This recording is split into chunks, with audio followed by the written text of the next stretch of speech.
Welcome to another episode of the A.K.A. podcast, A.K.A. the podcast where we ask questions like, should Araujo start as our number 9?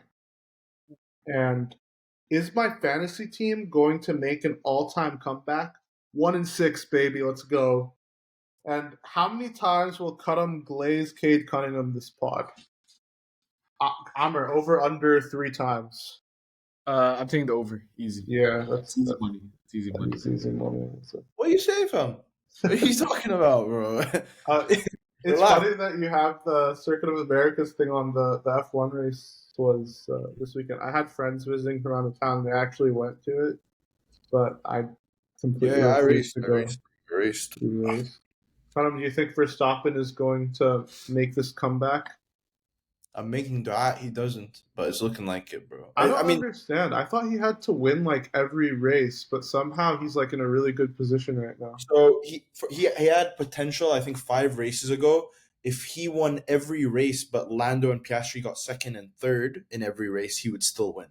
What's ended up happening is Piastri and Lando have been taking each other out of races, meaning they're DNFing or they're falling like positions behind. So what's happening is like Piastri, the leader, is probably like he's finishing 8th and 6th and 7th in position, whereas Max is finishing first, so it's making up a much wider gap. And then you have sprint qualifying, which adds more points, which Lando and Piastri took each other out of. So, right, that would be a crazy comeback, but I guess we'll see. So today on the podcast, we're going to have 2 segments. The footy segment, we're going to talk a bit about this Barcelona versus Girona game.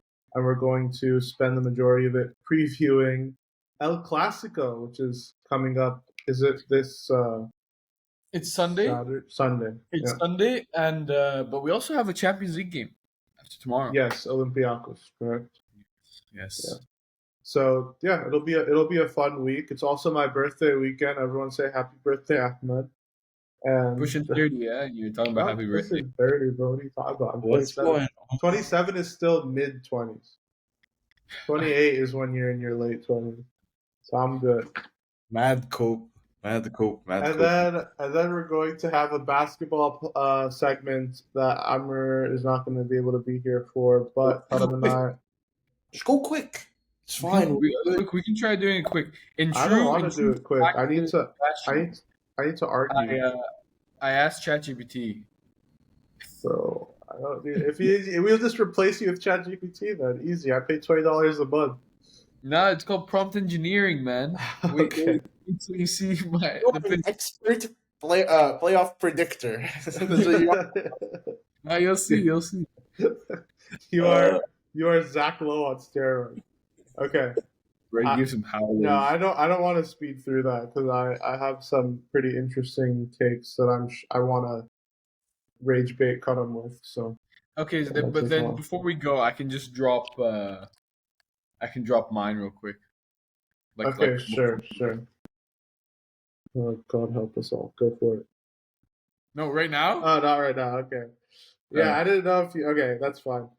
All right, so let's talk about this Girona game. It was a tough, hard-fought win. Some disallowed goal that I think we should be used to at this point. The refs are always going to be against us. We are always the victims. That ref specifically. Gilmanzano. Yeah, that guy is like, it's never good when you recognize a ref's name, like, very well. I recognize it more than I recognize most of the Premier League players I picked last week on my team. Like, this guy has been the bane of our existence for a while. Him and Hernandez. Lahoz, bro. Who do you think? Who do you think is the worst of those 3? Like, if you had to pick one to ref like our Champions League final game against. Hernandez is the bane of my existence. He's cost us a La Liga title in the past, so it's Hernandez for me. I'm giving him my shot. That's true. No, I actually thought Lahoz was like just a dumbass, like across the board. I think Gil Manzano is like the most one that hates us. The way he makes his facial expressions, he hates us the most. But Hernandez has been the biggest howlers for me. Mm-hmm. It's like Gil Manzano comes across like he hates Barcelona. Hernandez comes across like he'll make decisions that are so bad that costs us. Mateo Lahoz just looks like an attention seeker. Didn't he give like who did he give a red in like their debut? Was it like Araujo or something? It was someone's No, like you're thinking about Vitor Roque. Vitor Roque. Yeah, yes. I remember that. Yeah. Even the Celta Vigo game, the rainy night. And then also, somebody gave Dembele one for calling him bad. It was Lajos. Yeah, I think that's what it That was. was the whole. Yeah, Messi tried to explain that he doesn't know Spanish or something. I don't know. Yeah, that was. Yeah, we've had some ridiculous refs. I mean, I think that they'll still be better than Premier League refs. It's definitely debatable. So yeah, I mean, we were able to pull off the win. I thought we played pretty well. Just a lot of like missed opportunities and some shining moments, and of course Araujo with the winner. So we were all kind of in agreement that he was not the smartest defender, but he moves like a number 9. Like I don't know, he looked pretty good at it. He looked like he belonged in that striker role. To be honest, what did you guys think?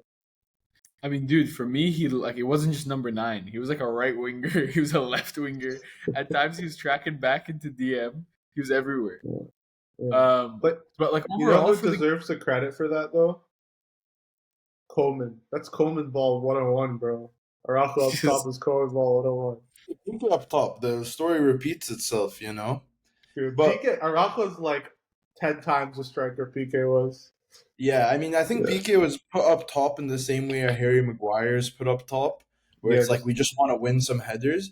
Whereas Araujo, and I'm sure like Amr can also attest to this because we used to say this a lot, is like he would have acrobatic moves. Did he want? Remember he scored like a scissor kick? scored like 4. Who was that against? Yeah, I mean he scored like 4 scissor kicks, but there's one that was particularly in my mind. But like, there's a history of him being more than just uh like a threat in headers, but actually being like an acrobatic player. And weirdly enough, I told this to Amr. I said this right after the goal. I was like, if only he had that much urgency in approaching the ball against Inter Milan, as he Mm-hmm. did, with the urgency of going and chasing that ball, not to bring down the mood, but genuinely Mm-hmm. like there just seems to be with Araujo where he's a bit more switched on as a striker, even than he is as a center back sometimes. And I mean, guess what? You know, all those times he's given pens away by putting his hands on defenders. I'll be honest, you can do that as an attacker, so I don't mind it. Like every once in a while, you can get a foul like that without it being a penalty. So I don't mind what he does, and I think that there's actual potential here for him to be a backup striker at Barcelona. Not even like it could be a situation that we put him on in the 70th minute. You know what I'm saying?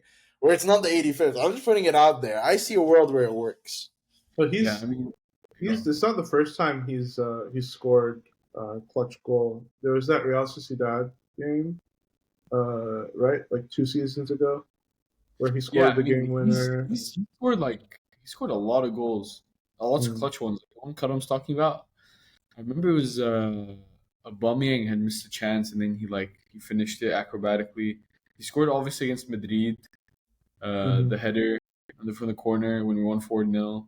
Mm-hmm. He has like a ton of goals, dude. And the thing is with his goal is that like we're saying, it wasn't just like a cross and like header finish, dude. He time like every that run that he made for the goal.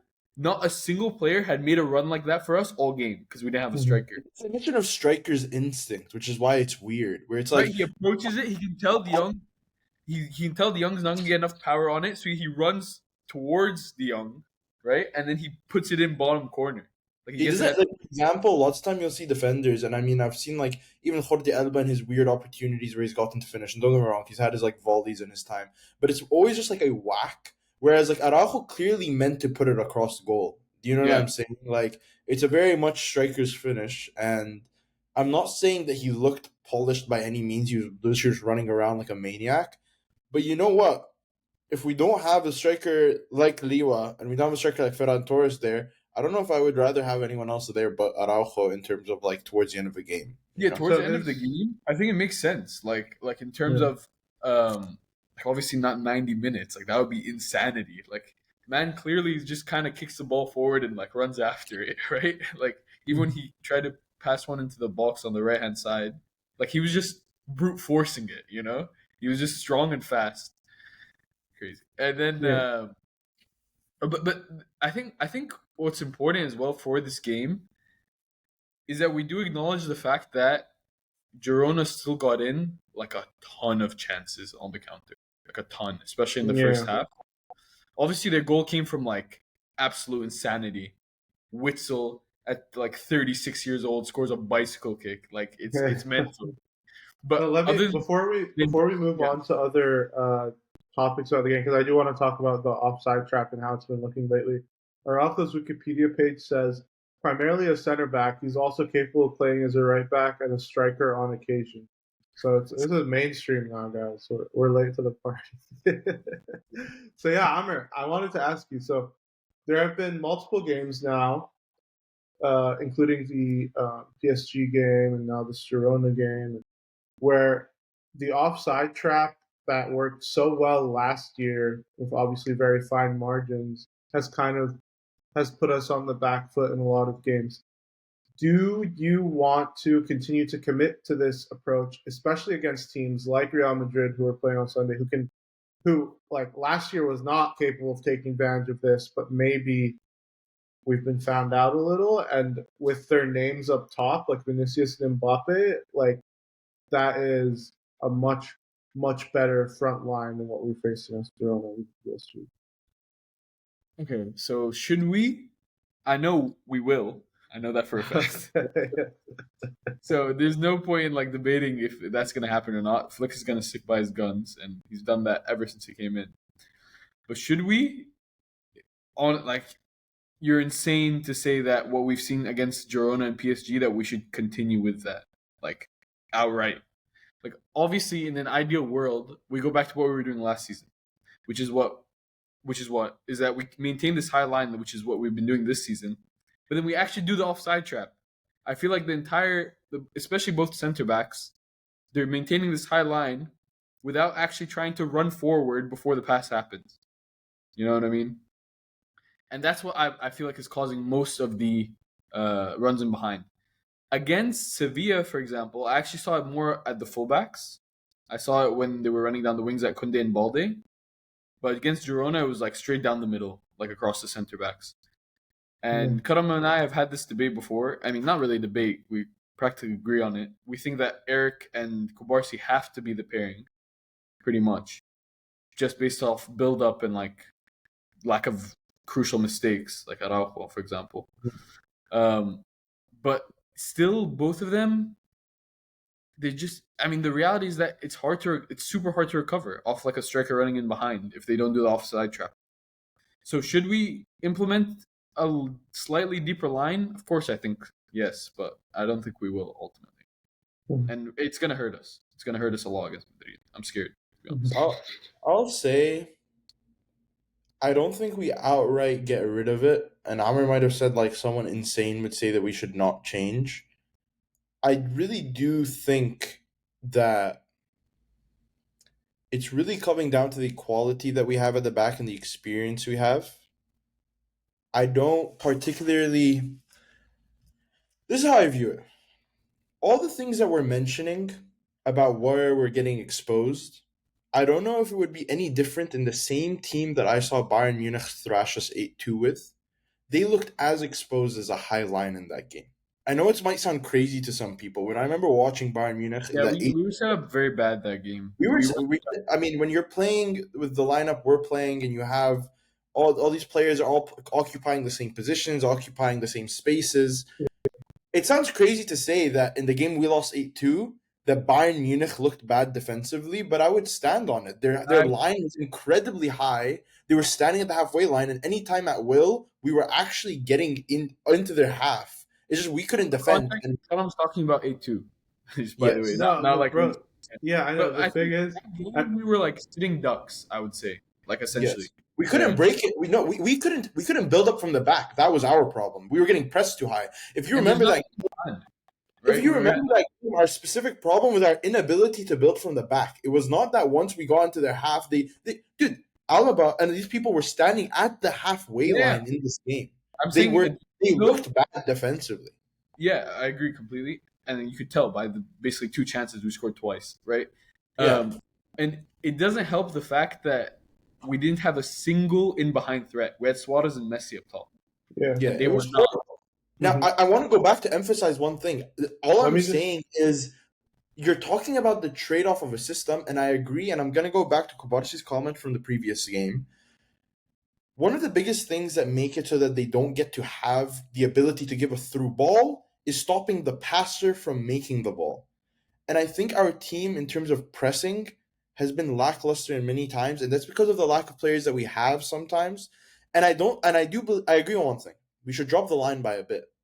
But to say we should change the system, I just disagree. I think it's a trade-off we're talking about. It's a Yeah, Yeah, trade-off. I don't think change the system, but I would say against Girona, I feel like our press was very good from the midfield and from the attack in that game specifically, and they still had chances. So I'm more concerned about. Obviously, I'm not saying change the system.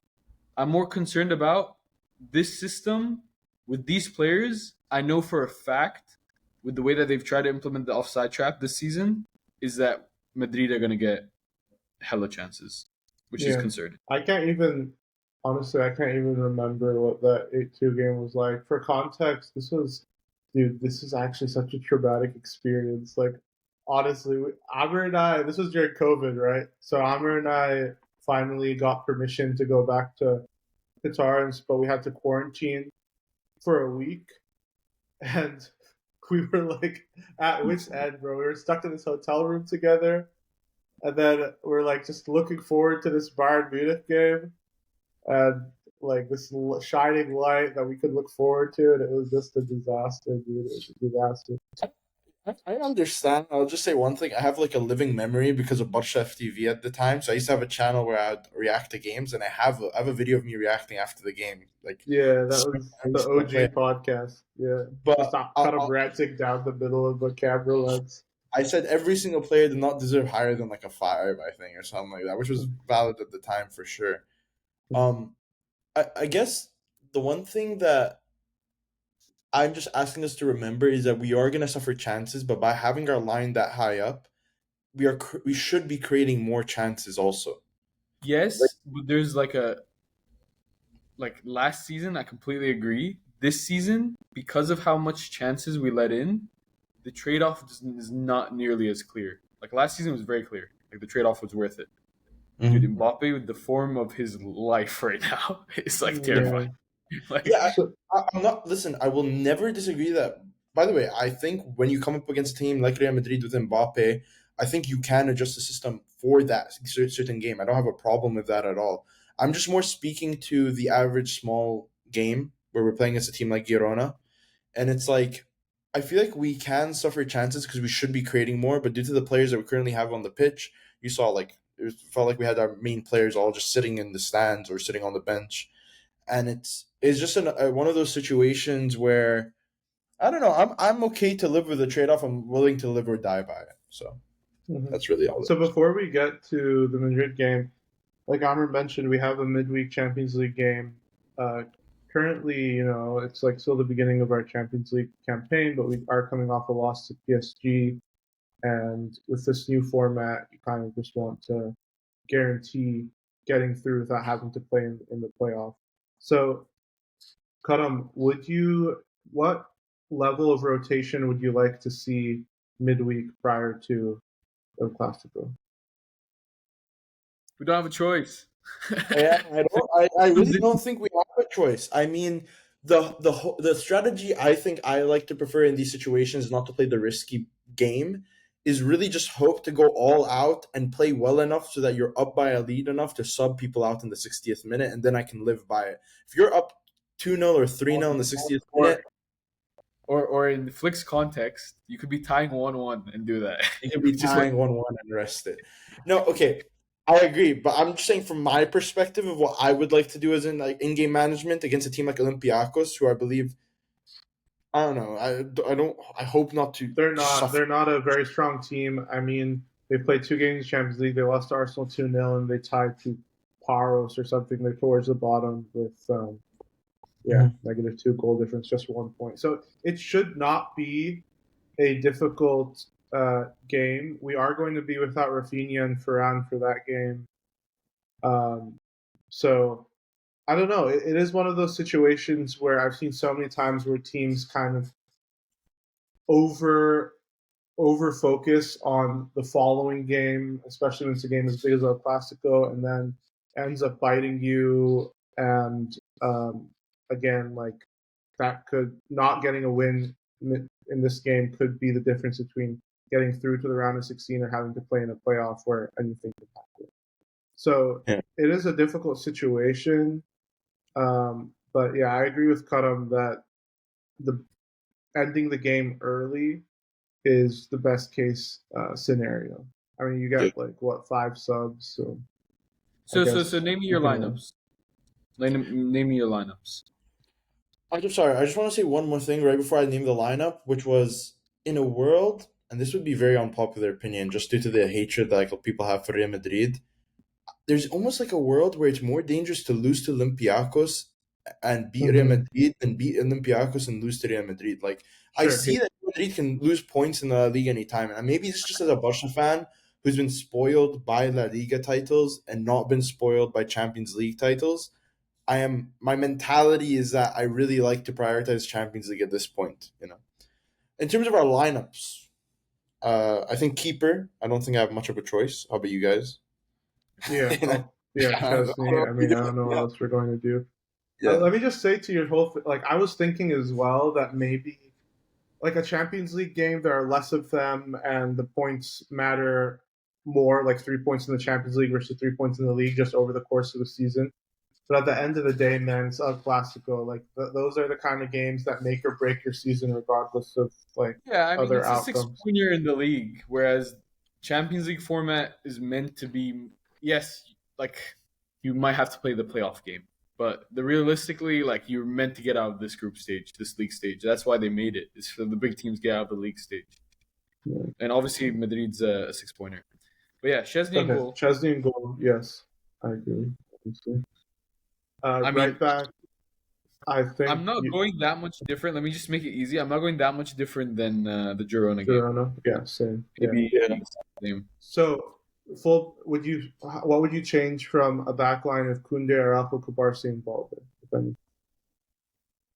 I mean, I'd put Eric. No, Araujo's up top. Yeah, Araujo's not. Araujo's not. Really, because that's Yeah. what I'm thinking. I would want to play if we're going to stick to the high line. I would want to play Eric against Madrid, and so maybe we just put Araujo in against I hear. Olympiacos.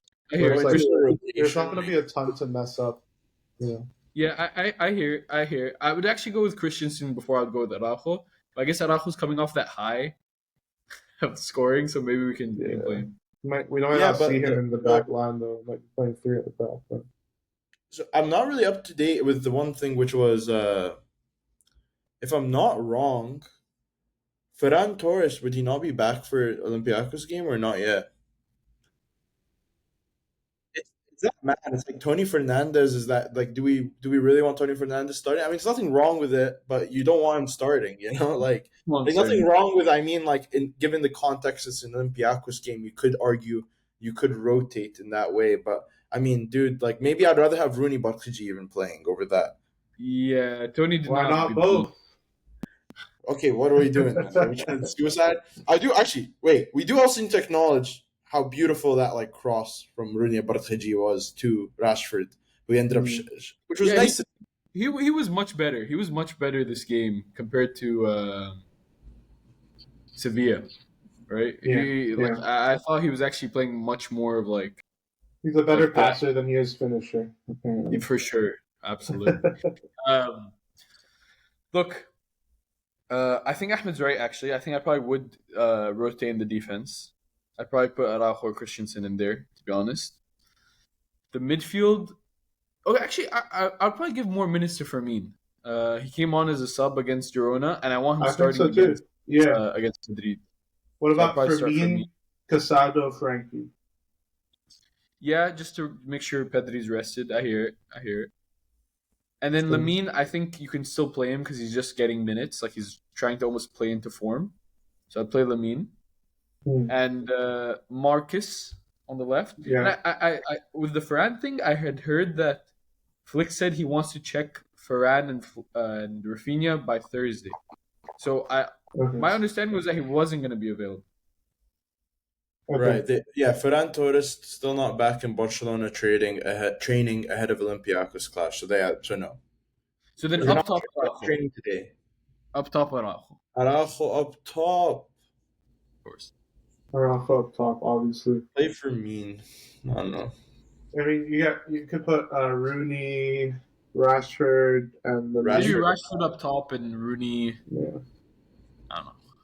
This is why So- we're saying that, like, exactly, like, when we talk about rotations, it's like we're already technically rotating. Do you know what I'm saying? Like, Yeah, there's not a not lot of that's going on. Too many injuries, and yeah, this is what we were worried was going to happen.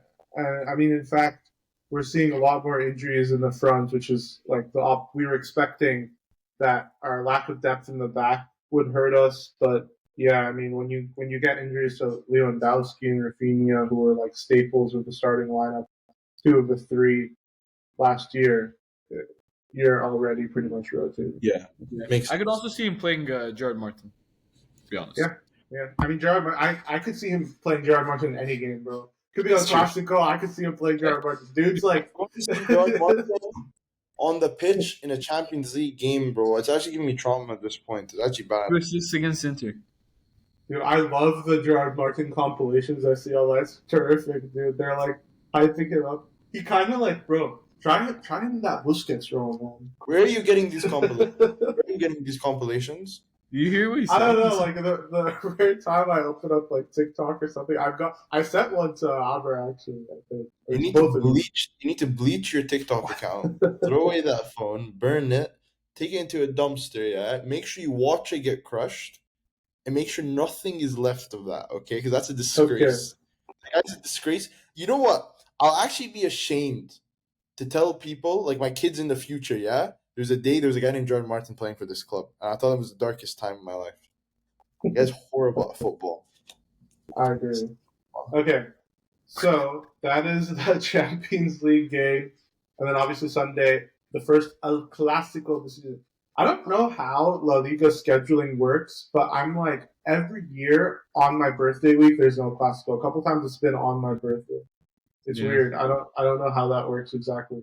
But yeah, we're playing in the Santiago Bernabeu, our training ground. Real Madrid, I'm looking here, is given a 47% chance of winning, 29% chance Barcelona, 24% draw. You guys think that is an accurate probabilities for this game? Listen, Xabi Alonso, I just don't rate you, boy. I just don't rate that guy, like, at all. Not even close. I thought he's been solid. Let me tell you something. You saw it against the bad teams. Yeah, okay? the big You games. saw it against the bad teams. In the big games, the Atletico game at least, you got thrashed, and I feel like there's a That's lot true. of holes that you even see against the smaller teams. Yeah. Now, I understand we don't talk about teams that that are on 4-loss losing streaks and stuff like that. We don't talk about them a lot. You know what I'm saying? Mm-hmm. So I think in general, if you look at the statistics, okay, you know what I'm saying? You look at them, okay, and you look over there, and you see how many times we've won. How many times did we win last season? It does not make sense. We should be having 85% probability. If Jordan, 85% is a wild. wait, and leave 14% for the draw. Okay, I'm saying. And if Gerard Martin somehow starts in the football game, our percent drops to 40%. Just so you know. No, Okay. okay, yeah. Don't ever sports gamble, bro. And I hope you know. Wait, I said 85% for a Barca win, Okay. 14% for a draw, and a 1% chance from suspension. Okay, of the game. Okay, there is no possibility Real Madrid wins on their own ground. You know what? I swear on my life, if it was Montejic, I'd give them a higher chance. At Santiago Bernabeu, no chance for them. So, Amr, I mean, I'm assuming you disagree, given that you were like telling us how scared you were when we were talking. There's only one man I'm scared of on the team. And genuinely, if they didn't have Kylian Mbappe, I'd be chilling. I'd be chilling to the nth degree. Like, even if Vinny wants to go in on goal, dude. That's fine. Vinny's, bro, you know how we scrapped this most overrated XI lineup for this week? It was I gonna be a realized I started segment. putting all Madrid players. Yeah, but Vinicius, bro, he's going to be the captain of that team, bro. I'll leave it. My captain plays in their midfield. Okay. Listen, let me tell you about I just want to say one thing. My overrated XI, just as a sneak peek. I have, to be fair, as much Barca players as I do Real Madrid players. So like there is a bit like I'm not too unbiased. I had I'm one biased. Barca. I had one Barca and one Madrid. But that And I was want to say one thing. At left back, I had Gerard Martin. Okay, he's still overrated in my books. Okay, I don't know if he could be overrated. listen, if But a I guy mean, can sniff the pitch of Barcelona and play football for us, he's overrated somehow. Someone out there, whether it's the board, whether it's Hansi Flick, whether it's his own mother, someone's overrating that guy. Okay, dude, we've someone. had Luke De Jong play for us. We've had some like No, it's not that bad. Don't do Okay, that. all right. Let's Albert, the midfielder you were referencing, is it Jude Bellingham? It is Jude Bellingham. But Loki, now that I think about it, Valverde is also like highly rated, and he's not been good for a while. He has it. Yeah, he's living off past. Yeah. past. Point is. I mean, this is a whole different convo, but like people rate Jude above Pedri, so like obviously he's overrated to me. Like Yeah. this is so obvious. But point is, let me go back down to earth. I, since the beginning of the season, said that Xabi Alonso, I don't think he's going to do well in the big games, right? And I feel like that was pretty clear with the Atletico game. And I still stand by that. And I also don't see them doing that good against the smaller teams besides Mbappe. And like our high line is like food for him. You know what I mean? He wants to eat that. Mhm. What do you mean? Eric Wants- Garcia. Eric wants- Garcia, the Kylian Mbappe stopper. Eric Garcia, the Kylian Mbappe. I feel like he's gonna go run down Kubarsi's side, anyways. Like mainly. Tom, Point is- I don't know if this is going to change your probabilities, but can you guys guess when was the last time the Classico ended in a draw? I'm trying to think when it was. Real Barca draw has to. I feel like there was like a. It I would was. say like Give me the year. 2021. 2020. It hasn't. It's the longest streak ever without a draw in El Clasico history. 18. Yeah, because we've been whooping them. We don't leave room for draws. This is not a two-sided effort into making sure draws don't happen. Okay. It's a one-sided effort in making sure. To be honest, I don't want to hear the stat of like wins and losses since that draw, because I think it's gonna be much closer than Karam thinks. I mean, recently, like last season, season we just played beat them them so much last season. That's the thing, you know. But it's That's 18 games without a draw, and the beginning of that run was definitely not in our favor. So. Point is, I think I'll be honest. Mbappe's getting minimum. Honestly, I was gonna say 2, but I'll go with minimum. He's gonna score 1, but I think we can score a ton on them as well. So I'll probably go like I feel like a 3-2 win. Okay. Give me 5-1. Give me 5-1. 5-1, bro. Oh my god. Wait, why we haven't dunked on them like that, bro? This season feels different, especially with how our high line has looked and some of our injuries and Mbappe being informed. That guy scares the shit out of me, dude. Also, if Juan Garcia was in net, may have had different less goals. That's true. Yeah, I'm gonna go. I'm gonna go. Finha 2-1 to Barca. 2-1. Don't believe in our boys. No, we do. We all went with a win. What are you talking about? Okay. So yeah, last season we played them 4 times. We won all 4. Yeah, we spanked twice. Yeah, including the 4-0 win in the Santiago Bernabeu. Patrick Araujo. His name is Patrick? I said Patrick Araujo. Oh, Patrick Araujo. I said Patrick Araujo. I was like, what is it? It's Ronald, right? Ronald. Bro, it's finally clicked for me. Ronald Koeman, Ronald Araujo. He saw himself in Araujo, bro. Our goal-scoring center back. That's what it was. All right. I don't think Koeman was standing at striker even, to be fair. I'll be honest. I think Koeman's something young. Not so much sure. He was not, no. So, yeah, I mean, you know, okay, so the last time there was a draw was December 17th, 2019. So, yeah, starting in 2020, There were no draws, and we lost the first 5 games of that run. I feel like I blocked that out. Anyway, anything else you guys have to say about this game? No, man. Just allow 3 points. Let's go. So Karam's feeling confident. I'm just feeling scared, and I'm feeling delusional. If Gerard Martin somehow plays, we lose 3-1. Oh, Gerard Martin. Okay. All right, guys. Okay, sounds good. So I'm excited to recap our win next week. So let's take a break, and then we'll come back with the NBA segment. We'll start with Amr rattling off his predictions before we say goodbye.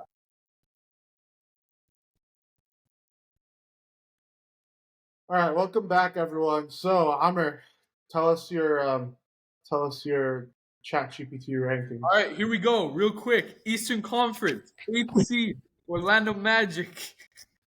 Okay. Banchero and Franz Wagner are too young to realize they're supposed to lose. What? Wait, what? They're too young to realize they're supposed to lose? They're too young to realize they're supposed to lose. So they only know how to win? They make playoffs purely out of ignorance and vibes. Wait, who said that? What did you prompt ChatGPT with? The Pacers. Tyrese Halliburton runs the office like he's coding in Python. Clean. Bro, he's not even playing this year. Clean, efficient, and nobody else knows how it works. Okay. Dude, this is where the thing is. There's much worse hallucinations. Okay. Miami Heat in the 6th seed. They'll somehow go 43-39 and still reach the Eastern Conference Finals because Heat culture runs on caffeine and delusion. Okay, I mean the that's 5th not. Seed. Yeah. The Cavaliers. Donovan Mitchell plays angry all season because everyone keeps photoshopping him into Lakers jerseys. I don't think that's true. Okay. 4th seed. I have not seen any Donovan Mitchell talent rumors. This podcast is going to take off. 4th seed. New York Knicks. Jalen Brunson's revenge arc for every team that ever thought he was a role player continues. The Knicks haven't been this scary. By getting the 4th seed? So they're the 4th seed. Okay. Yes. The Knicks haven't been scary. The Knicks haven't been this scary since Patrick Ewing's knees worked. Yeah, that's wild. Oh, dude. Bro, like the age, Father Time and stuff, bro. What the hell? 3rd seed, the 76ers. Jeez. I kind of didn't laugh too hard, bro. I'm scared where he has it. All right. But the reason is that Embiid will win MVP again. Playing just 40 games. Not hitting the game requirement. Yeah, not hitting the game requirement. You know, he hasn't requirement for like years, dude. I think it's more likely Embiid averages like 35 points than it is that he gets to 65 games played. Yeah. And the reason for that is that he's going to remind us to trust the process, which basically means trusting his mid-range jumper. Okay. Okay. 2nd seed, the Bucks. Okay. Giannis will average 40, 15, and 12. You know what it is? And he's not going to win MVP, right? Beat's going to win MVP. Yeah. Okay. Just to prove he doesn't need a jump shot or an assistant coach who lasts more than 20 games. I don't know what that's in reference to. Also like, he kind of developed like a decent like jump shot, like midi. He got a nice midi. Guys, stop questioning AI here. Gave you very clearly 40, 15, and 12. Okay. So number one's what? Number one is the Boston Celtics. And the reason for that is that Jaylen Brown finally discovered his left hand.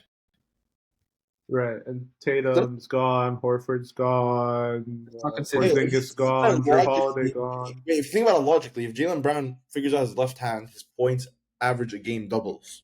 Yeah, okay. I don't think that's how it works. You know, if you lose one of your eyes, you don't lose half your vision. No. Karam's right.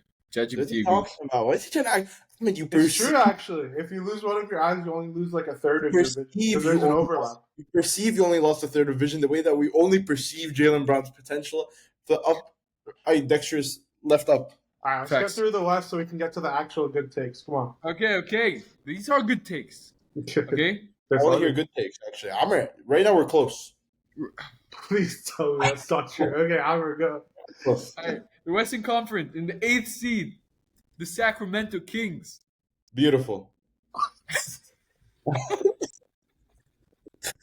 Beautiful. Keep going, bro. Hammer. Tell me why. Right. Why? The reason is that. Okay, you guys need to help me out here. It says, Right, quote, right. I'm here. quote, light the beam still slaps. Yeah, bro. Facts. Yeah, you don't know like the beam? That has They been like- a thing for a couple of years because they've been terrible. They did this thing where every time they'd win a game, they'd light a beam. It was literally just like a laser that would come out from the top of the stadium into the sky, like a UFO. Well, that's the reason. Okay. And Oh, the De'Aaron beat. Fox still playing like he's got a turbo button. Except he's on the Yeah. Spurs. You see, there's also that. Oh, what they're talking about is how De'Aaron Fox, He's when gonna he get left. traded back. He's gonna get traded Yeah. back. Yeah, exactly. Because they have Stephon Castle and Dylan Harper, so they want to trade them away, right? I think this Right, entire Western Conference is like hallucinated. No, Because the it says thing is, this actually makes sense. You know, ChatGPT last is not like real time. I mean, unless you use the Google search feature, year. it's See, it's trained on like 2023 or something. I mean, you Right, should right. have Which would ran make a out. lot more sense. no, but see, I'm giving you guys the juicy one because then I reprompted him for 2026. He looked up Wikipedia. You get me? He started moving different. But that's I was trying to make an Big up, excuse. big up Hammer, big up Hammer. Everyone, big All up. right, let Okay. me finish. Let me land. All right. 7th seed. Unfortunately, the Lakers. I hate to break the news, guys, but the reason might give you some confidence, right?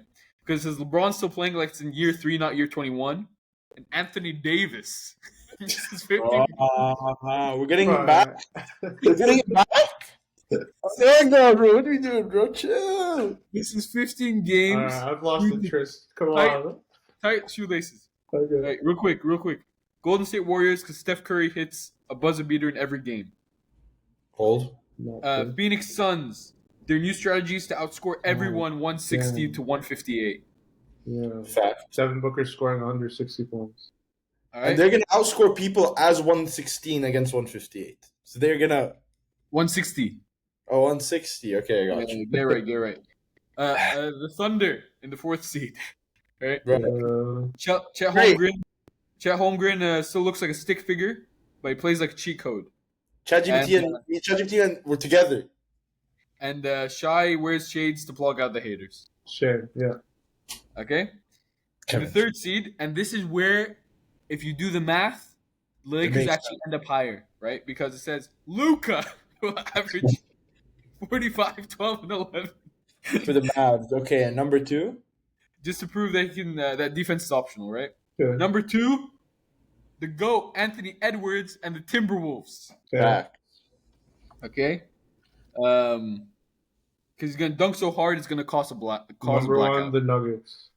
The number 1 is the Nuggets because Okay. Jokic wants to get stuff over with and go home to his horses. You know what's Thank you. wild? I asked Shazia for her prediction for the West before the podcast started, and she just named the teams in the order which she could remember them, and it's better than this order. You know what it is? Yeah, Amr's list isn't the worst if it was a last year's prediction. It actually sounds like a good list for last year's prediction. Or a couple of years ago, maybe. Yeah. No, a year ago, in terms of like, I would have put the Sun, thinking maybe the Suns. Okay, like maybe 2 years ago, but like a year ago, I it sounds like a year ago list, to be honest. Yeah. I think we need to release a clip of this as rage bait. Okay. Yeah, that actually works. Okay, All right, I'm going to go. So you gotta go. All right. Well, thank you for rotting my brain before leaving. All right. Okay, Karam. So this is what we're gonna do. We're going to try and get through this quickly, and obviously the season hasn't even started yet. We'll have time to rip through in more depth later. Well, do you want to start with the West or the East? I'm down to start with the East. I think it's like a little bit less controversial, maybe. Hopefully. Sure. And we'll go one by one from the 8th up. Give a little bit of justification for your pick. If there's anything one of us completely disagrees with, we can talk about it really quickly. But who is your 8th seed in the East? I like to preface this just one thing before we go into everything because I don't want to be too repetitive in my reasoning because I do have one specific thing that I kept in mind is when I make decisions on where I want to put people in the regular season, I give a lot of credit, of course, to the recent changes that they've made, but mainly if someone has a supporting cast that they've held together and they've proven themselves to do well in the past, I've usually decided to bet on them over a team that is relatively new and have a lot of pieces. Not to say that those new teams aren't going to be effective in the playoffs, it's to say that throughout an entire regular season, I think they take time to adjust. I In agree. my I eighth completely seed, agree. I've gone for a team where I don't know how much I like how they're built out because I think they're a team that's built to be pretty mid. I've gone for the Toronto Raptors. That was also my too. Yeah, I think this was actually weirdly in terms of like all the other teams in the East, I was pretty confident in not featuring.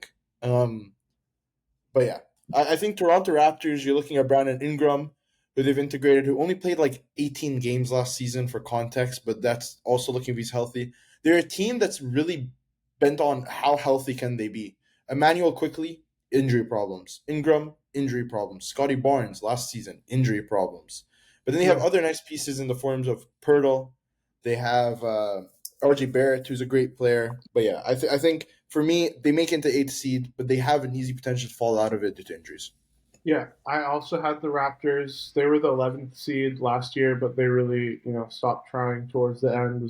We're resting Pirtle every other game. I do not like how they've structured the team or the kind of like hole that they've kind of dug themselves into with the contracts. But I do think that they have a really solid starting five with quickly RJ Barrett, Ingram, Scotty, and Pirtle. I've always been a big Ingram fan. I feel like he went to kind of die in New Orleans, and no one really was willing to take a risk on him. So I do think they have a solid team. I think they're kind of like they are who they are, and I don't see much changing this season or even the next. And so they have a lot of pressure to kind of prove that this can work. Yeah, I mean, I don't think the eighth seed in the East is a very like, oh wow, I'm so high on the Raptors or anything. But Mhm. I think they're solid enough. Raptors in the West for me are not even top 11 probably. So like Agreed. that Yeah, is to add extra context to it, you know? correct. Yeah. All right. Your seventh seed, please. So from my seventh seed, I will, and this is a good time to mention that I've not put the Miami Heat, which I'll also go into later because I feel like if I was going to put them, it would probably be here. I've gone for the Celtics, which might be a very unpopular opinion due to That everything was that they've also my seventh seed. But I think when you look at how much I rate Joe Mazzulla as a coach, and I don't think they're necessarily a bad team. I think depth wise, they might not be the best, but I think when you have a lot of your foundational pieces that are still there, and you have just in repetitive seasons finished so high up in the Eastern Conference, I refuse to believe that with Tatum being out for most of the season, they just completely have a drop off. I think you still have Jalen Brown. You've had a nice additions of Anthony Simons. You have Peyton Pritchard, Derek White, both who you never know. Derek White can actually be like a all star level player, um, and then even like a Team USA player. So yeah, I don't think there's much to say other than the fact of kind of going back to my earlier reasoning. I trust support the casts that have stuck together for a pretty long time. Yeah, I also had the Celtics at seventh, and actually kind of counter to the Raptors. I think that this is like a pick out of some level of respect. I think that when you lose your best player, Jason Tatum, we'll see if when he comes back and what timeline. But I mean, I'm not expecting much from the Achilles injury. And then you lose Porzingis, Drew Holiday, Luke Cornett, Al Horford. Like these are all players that played real starting minutes Right. for the team last year. And so to still have them in the playoffs, despite all that, I think speaks to my trust in their system that it can adapt to losing some of these guys. You know, if they're going to play quick and they're going to shoot a lot of threes, you don't need a ton of star power in order to play that way. And I believe in Jalen Brown, my Golden Bear, my Berkeley alum, and I guess he never graduated. And Derek White, I think, is an extremely solid player, and they have the sixth round of the year, like you said. So yeah, I have them in the playoff in the I 17. want to just say before I continue, I've had my omissions of Hawks and the Heat, who I think are the Oh top two wow. teams, which I actually did not include, which maybe you'll get into in a bit, and I'll be interested to see who you've taken out of the top 8 in order for if you have squeezed one of them in. The Hawks, they definitely can be the 8th seed here. They've always been consistently roaming around the play-in. I think they've had the nice addition of Porzingis, and their wings are only getting better. Jalen Johnson, Zachary Sachet. Um, and in terms of the Heat, I don't have a problem with the additions of Norman Powell, who's a great addition. I see Khalil Ware getting better.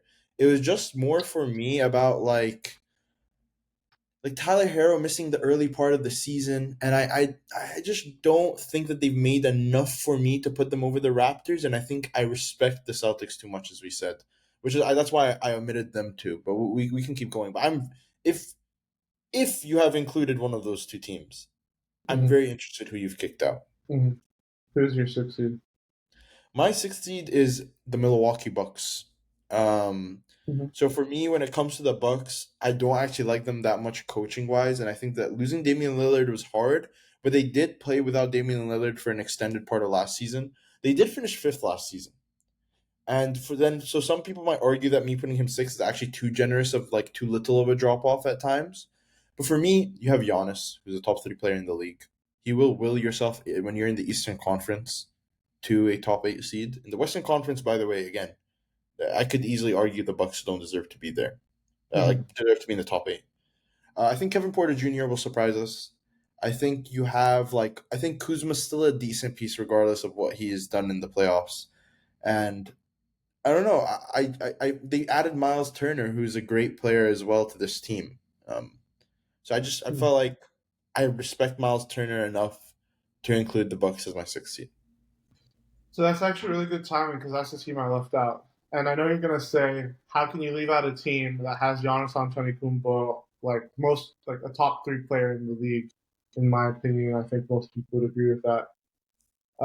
And honestly, that the short answer is I don't think he's a Buck by the end of the season. I think he gets traded before that. I think that there's there's enough smoke this offseason for me to think that he's unhappy. I and I don't know if he's going to stick around if they start off weak. And I am not a big Kyle Kuzma fan. I'm not a big Kevin Porter Jr. fan. Gary Trent Jr. is extremely inconsistent. Miles Turner did not impress me in the playoffs very much, and I know that he had a good season overall, but I just think that those last couple, especially the finals, he was not 5th much seed. of a factor. So my 6th seed is the Miles Turner's former team, the Indiana Pacers. And I I'm mean, missing what? Because who's in your top 5 then? Okay, we'll get into it, but it is a team that you've already mentioned you left out, but we'll get there. So the Pacers, I think that Siakam is an extremely underrated player. If we were going to make a starting 5 of most underrated players, I think Siakam would be in there for me. I think that Rick Carlisle is one of the best coaches in the NBA. Tyrese Halliburton, great leader, incredible player, probably not coming back this year.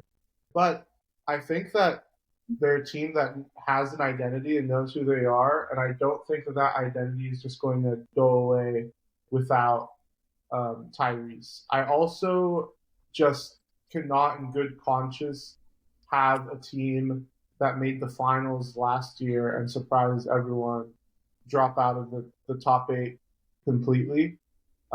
Could they be the 7th seed or the 8th seed? Yeah, like maybe 6 is a little a tad too high, but I do think they're in that top 8, and I'm expecting a jump from Benedict Mathurin, who you've been pretty high on as well as Nemhard and Neesmith just continuing on some of their playoff performances. So I do think that that core that's still together, it's not like the Celtics who have lost not just their star player like the Pacers, but they've also lost like 3 or 4 other solid players as well.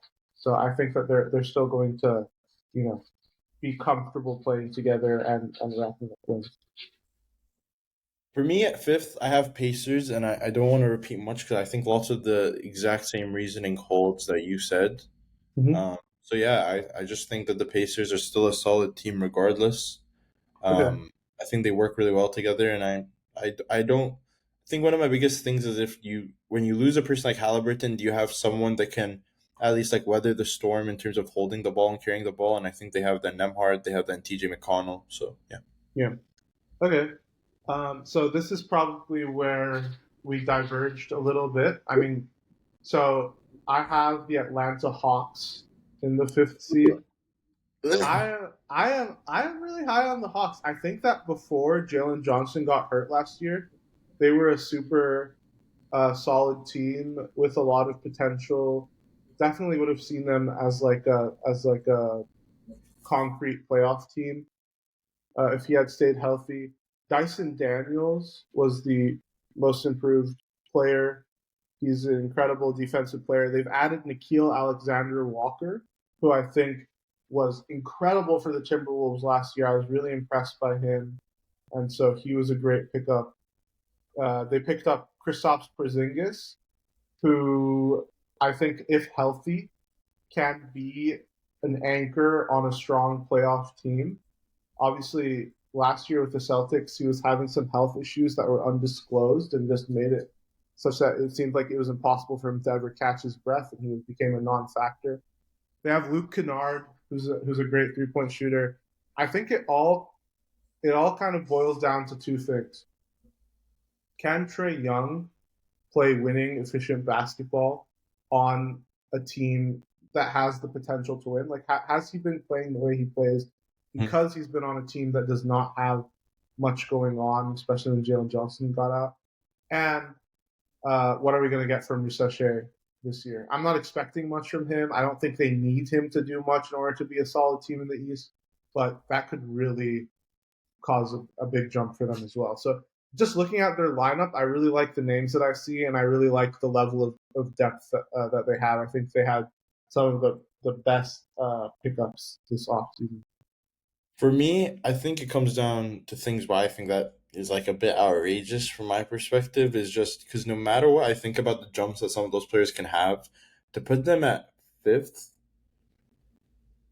just felt like so much of a big jump in terms of like I don't trust the way that Trae Young runs. Trae Young defensively is so horrible. I would not wish my worst enemy to have him on his team. Like in terms of like putting Trae Young on your team is guaranteeing your team to be mid because it's going to be a good team, but you just cannot excel with him at your as your point guard. You don't think mid is good enough to be like the fifth? Like you have them outside of the top eight even in a weakened East. So you don't think that like You're saying, this is what I'm thinking because you're saying you think Giannis leaves. I think Trae Young leaves.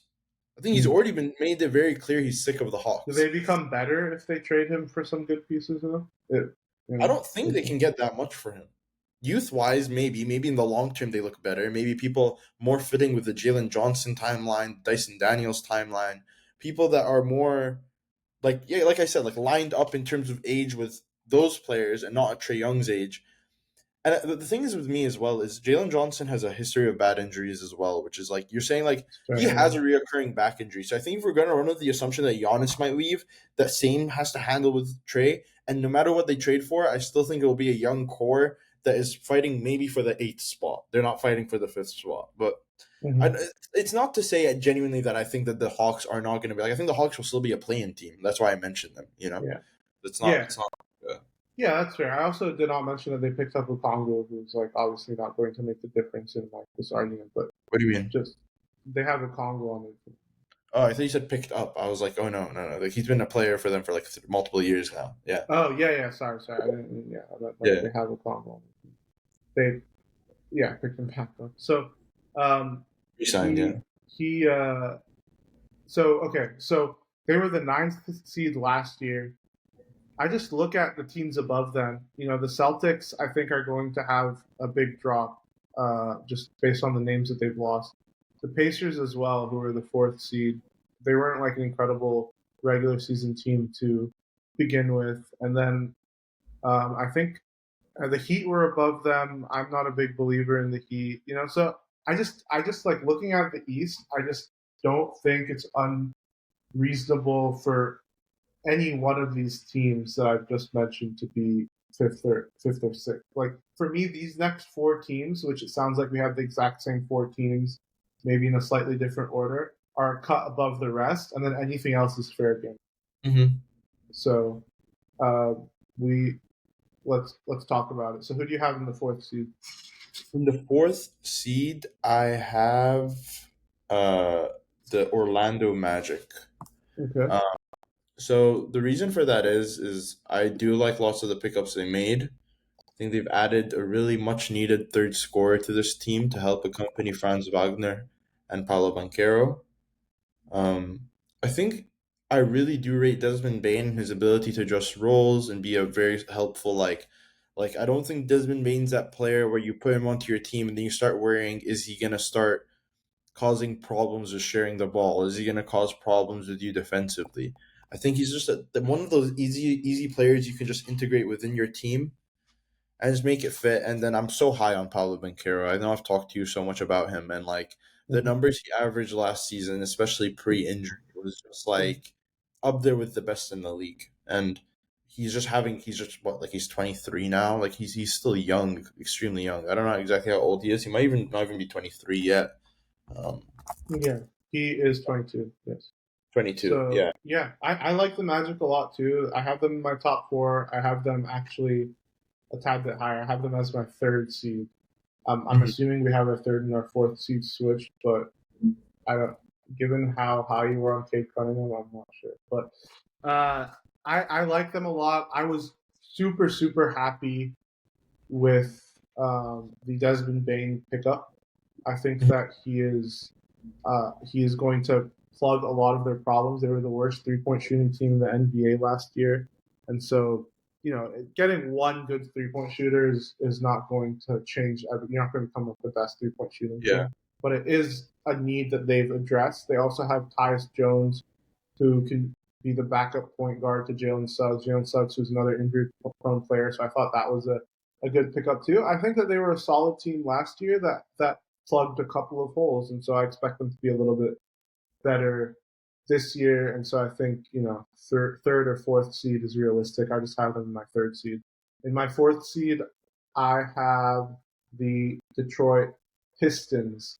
Um, I like the Pistons a lot. I think that a lot of their young players have finally made a step up, and they were much better coached last year than they have been any of the previous years under Bickerstaff. And uh, I I'm expecting another jump from a lot of their players again this year, including Jalen Duran, Osar Thompson, who I think if you look at his brother, you see the potential. He's obviously a little bit more of a raw player than his brother, especially on the offensive side. But I think you see the potential there. Even if he's just that kind of a defensive player that can defend 1 through 5, I think that makes a big difference for them. They've got Karis LeVert, Duncan Robinson, good pickups as well. And yeah, Cade Cunningham for me could be a top 5 MVP prospect if he continues rising. And then there's the wild card of Jaden Ivey, who should be back in a month or so. Who did you have in your 3rd seed? In my 3rd seed, I had the 70. Nah, I'm joking. Scared Wait. me. Yeah. Okay. So we had the 4th and the 3rd seed switched. 4th and 3rd switched. Lots of the same. I think Kate has the potential to be like 3rd in the MVP race. So like the way that I view it like this, right?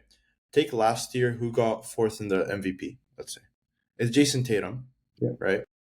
Jason Tatum averaged, I think, only 1 rebound more than Cade Cunningham last year, and every other stat was the same. It was either 1 rebound or 1 assist more. Mm-hmm. And I don't see a world why Cade can't take an even further step and a bit more in his production, where he can now justify being in the 3rd spot or the 4th spot in MVP, where he'll get his team to around the same like seed as the Celtics did, whereas averaging similar stats as Jason Tatum did, or even better. He already averaged the same as Jason Tatum actually. For But me, it's not about like having disbelief in, and we've talked about this last week, so maybe not rehash it completely, but it's not having disbelief in Cade Cunningham. It's just looking at the competition, and for me, Shea and Jokic are going to be in that top 3 in some order. And I believe that the Lakers are now Luka's team, and I think he's going to have an incredible season, at least from a stats perspective. I don't know how it's going to translate to defense and like the Lakers' actual seeding, but I think that his stats could be impressive enough that he has to be in that top three. Giannis Antetokounmpo, I mean, this guy is like literally a freak, and I just think that his ceiling is just constantly going to be higher than Kate Cunningham's. So you mentioned last year's MVP voting, Donovan Mitchell with fifth. That's kind of what I see as Cade's target this year, to be as influential as Donovan Mitchell, being the leader and the top scorer and the top performer on a solid team, uh, a top 3 or 4 team in the East. So yeah, like I'm curious to know. I mean, we spoke about it last time, so it sounds like you had Shea outside of the top three, right? But I don't know if you've had time to think about that, if you're sticking to your guns. But like, who do you have outside of that top three then? Shea? So I've taken more time to think about it. Yeah. So I really don't think Shea is gonna win this MVP, and I see even a world he actually does fall out of this top three. But let me give my reasoning towards this. Is Shea felt like he was a very like it was a very close race last year. To many people would argue that in the end people did like it did feel like it was like 70-30 Shea, but it definitely was not no unanimous type of decision. And that was on a situation where Shea averaged like what like 33 or 32 a game at that point like and he was averaging and he was on a 68 win team. All it takes for me is the OKC to drop to like a 61 win team and him averaging 30 points instead, whereas he does not produce as much on lots of on the other categories as some of these other players, where he ends up finishing third or fourth. I Mhm. truly believe Shea won't be top two. I think Shea will be third or he'll be fourth. Mhm. It'll Yeah. either be him or Cade within those positions. And then I think that you have, of course, like Luca and Jokic in the top two. Mhm. Yeah. That's what I think it will be Yeah, I personally. actually don't disagree with you about Shea. I just think that like I don't have much of a reason to believe that his stats are going to drop significantly. You And have Jalen Williams taking a step up, who seems to be taking more ownership of the ball in the playoffs. You have Chet, who's going to be more healthy, taking up more of those points. I just don't think that, like, maybe this is me just not realizing how much effort maybe Shea will put into his game and repeatedly be, like, persistent at being like, I will score this many points. It's just, to me, he was on a high last year, and this year the OKC team is going to be more focusing on cruising to the playoffs rather than being like that team that's like, we want to win every single game. yeah, Just yeah. just I how I think we see it. can discuss some more of the OKC projections when we get to the West as well. So we can move on now, but I think that this is a much more sober analysis of it that I can somewhat get. I still disagree with you, but I understand where you're coming from. So we're down to the top two. I think we should just announce. So it's between the Knicks and the Cavs. I'm assuming. Mm. You surprised me a couple times, but I'm assuming it's between the Knicks and the Cavs. So who did you have in your top seed? My top seed is the Cavs. The jump was pretty significant between the Cavs and the second seed last year. I respect a lot a supporting cast that stays the same. Some people don't have much positive things to say about the Cavs, and guess what? They did add Lonzo Ball, and that's one of the additions I just love. Like I think that they needed more someone that's more of a floor general on their team, and I just respect a team that if they did well last year, they kept a lot of the same. I don't see why they should have a big drop off. They'll probably lose like a bit more games and still finish as the first seed. The next new coach, I don't think it's much of the same. Mm-hmm. Well, you made the case for the Cavs. So my first seed, Bing Bong, is the New York Knicks. We back, baby. Let's go. The glory days have returned to New York City. Yeah, no. So let me make the case for the Knicks. They have, like you mentioned with the Cavs, the Knicks have their core still intact. Jalen Brunson, Mikal Bridges, OG Anunoby, Karl Anthony Towns, Mitchell Robinson, Josh Hart, plus some depth. They've added Yabusele, who's been looking pretty solid and looks like he can contribute right away. Jordan Clarkson, who has always been a great player off the bench, former sixth man of the year. And then with the new coach, I actually don't see that as a negative. There was an argument that I heard on another podcast that having a coach like Tibbs who overplays the starting five will inflate your regular season wins. In my opinion, it's quite the opposite. I think that having a coach that's willing to go deep into the bench and give rest to some of that starting five, even in the regular season before the playoffs. That bench. It's not the most deep, but it's deeper than it was last year. But I don't think you can be out here playing Clarkson and get the first seed. I think you could argue Miles McBride is not good enough, and that was one of their only options off the bench last year. I think that this starting five is the best starting five in the East this year. Yeah, which is why playing them an extreme amount would inflate your regular season record. Correct, but I'm saying that resting them will also allow them to perform better throughout the course of the regular season.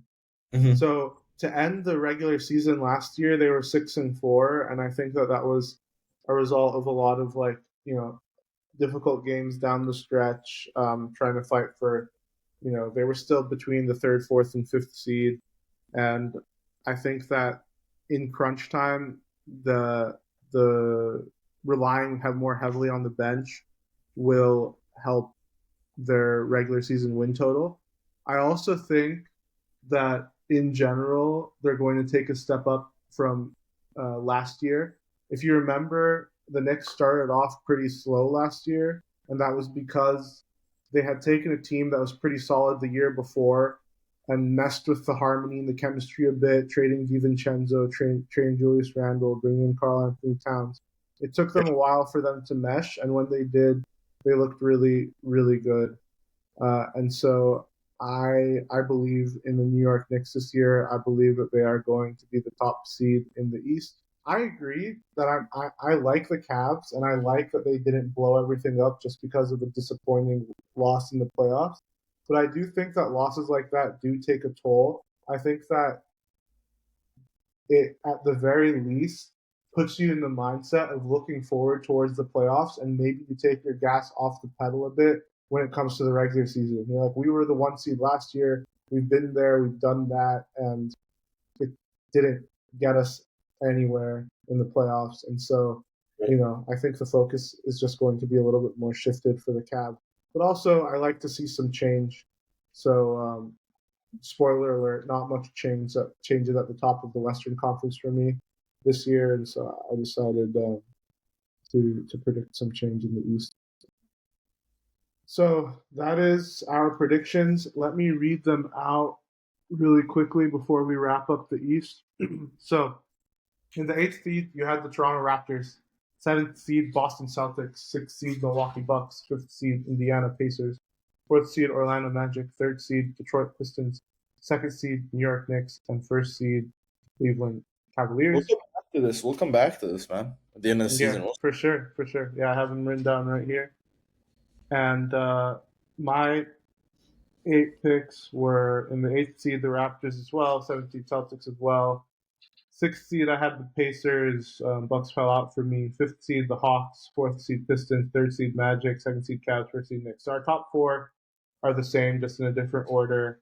And our bottom 4 are more or less the same, with the exception of I introduced the Hawks, you introduced the Bucks, and the seeds switch up a little bit. I don't know if I should even mention Amar's top 8, man. No, I just can't. I can't deal with this right now. Yeah. But yeah, let's. So this did take a little longer than we had thought. So we're going to take a little bit of a break, and we'll come back to this later, and we'll upload the podcast with all 3 segments tied in. All right. Perfect. See you soon. All right, so we're back. There was some scheduling conflicts yesterday, or 2 days ago now, and we couldn't tape our West Conference predictions after the Eastern Conference predictions. So we're going to do that now and upload it all as one podcast. But yesterday was the opening day of the NBA regular season. We had OKC play the Rockets in a thriller that went to double OT. That was a great game. I tuned in towards the end of the fourth quarter, and it was a great way to start the season for sure. And then, of course, we had Lakers Warriors, and that's the game that I'm obviously more interested in talking about right now. Unless you, of course, have anything to say about that Rockets OKC game.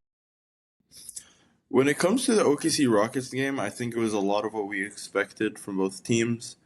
I think the Rockets, when we're looking just like an overall season outlook, the loss of Fred VanVleet does look like it will impact them greatly. Like the lack of a backup point guard, like Reed Shepherd is far from it.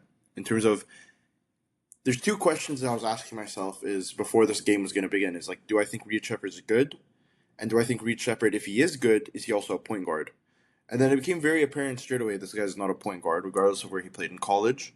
And then it went even to the next thing, which was like, I don't even think this guy's a good player.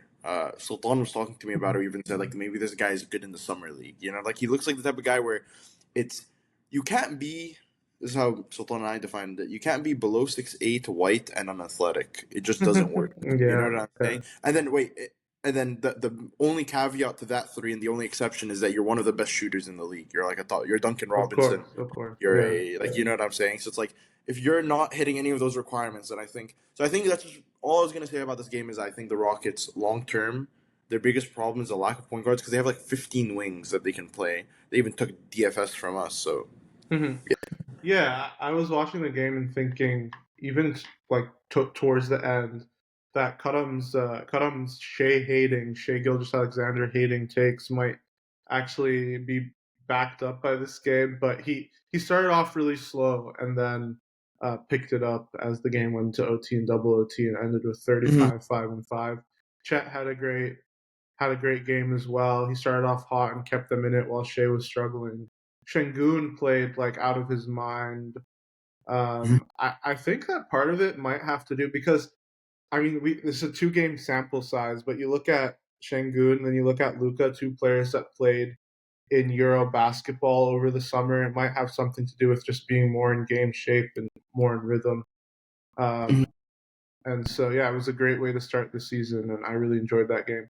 I just want to say Mhm. I just want to say one more thing about Şengün, which is I don't know if this is good long term for the Rockets, and I actually argue it isn't. But I think statistically, he'll have better statistics than maybe I was predicting before the season, purely due to the lack of point guard. Like they were getting so Yeah, frustrated to reach Shepard on the court. Şengün was becoming the point guard of the team, which I truly believe this isn't the best way for the Rockets going forward. But statistically, it looks better. And second thing, I know we're talking about Shea hate, and it's not as much Shea hate as I believe that I actually think Shea is a top 3 player in the league. There's nothing against that. It's more of just the fact that what the game showed me isn't that he's gonna dip in performance. It's just that he's gonna take a side step in the regular season compared to what he was doing last year because he has more faith in the team and just like a long term healthier outlook for OKC. You know, yeah. that's I what I mean, was. they are a young team, and everyone is a year older, and so you see Chet stepping up. Jalen Williams. I mean, we didn't see too much from him yesterday, but But you would Jalen Williams did not play yesterday, but yeah, that's what I yeah, meant. We you mean didn't see like the much other from him Jalen yesterday. Williams didn't play well. Yeah. The you know the center Jalen Williams. Oh no, I was saying like we didn't see the other the other Okay. Jalen Williams at all yesterday. Um, and so, but you would expect that he would also be improved this season. So I see what you mean, but you know, Mhm. Shea's still definitely one of the best players in the league. The other game, Lakers Warriors, I was a little less. I enjoyed it a little bit less. I mean, it was nice to see Luka cook. I mean, he almost had a 43-point triple double, 43 points, 12 rebounds, 9 assists. He's looking good. Austin Reeves had a good game as well. But honestly, I remember like watching this game and thinking like, yeah, these are two very flawed teams that are lacking in depth, especially on the both teams on the offensive side. And the Lakers' defensive troubles that we saw yesterday was pretty expected, to be honest. Obviously, missing LeBron James, but from my perspective, like DeAndre Ayton is exactly who I thought he would be. Just this like this giant 7'1" dude who can't play the pick and roll and only had 6 rebounds, 1 rebound in the entire second half. And same with like Marcus Smart. He brought a lot of energy, but he's definitely in the twilight of his career. I believe he had 4 fouls in like the early second quarter guarding Steph. Mm-hmm. So yeah, I mean, I honestly was not very surprised with what I saw yesterday. What was your general feeling watching the game? I think the general feeling of watching the game, and I think this is the hardest part sometimes when you watch your team in the new season, one of the most disappointing things is not feeling like you really are any different than the last year's team that just didn't Yeah, succeed. You know? I don't think I just didn't watch an improved team bar a better Luca. yeah, So I think we have a better Luca on our hands, but the rest of the team is not better. Um, a part of me is just like, so I mean, okay, so DeAndre Ayton was playing on the Trailblazers, and I'm not scared to admit I wasn't watching many Trailblazers games in the last couple seasons. So I was mainly relying on what I'd hear about DeAndre Ayton and podcasts and people that were Trailblazers fans and getting their opinions on him. And I mean, it's the same general thing that I thought of him on the Suns, but to be honest, it looked even worse than I imagined. Where it's like a level of just lack of effort of doing like the bare minimum. Like when you can get an yeah, advantageous position as a center and you can make sure you're either like sealing them out or doing anything. He was never putting in the effort. Like he would always just grab the ball and try to shoot a post fadeaway. Oh, that Like was disgusting. Yeah, you yeah. know, Over a so much smaller defender. Yeah. yeah, and I This, mean like don't get me wrong. Actually, like Draymond, all respect to him, he's a good defender, but it's like it's just like why are you attempting, of course, post fadeaway in those situations?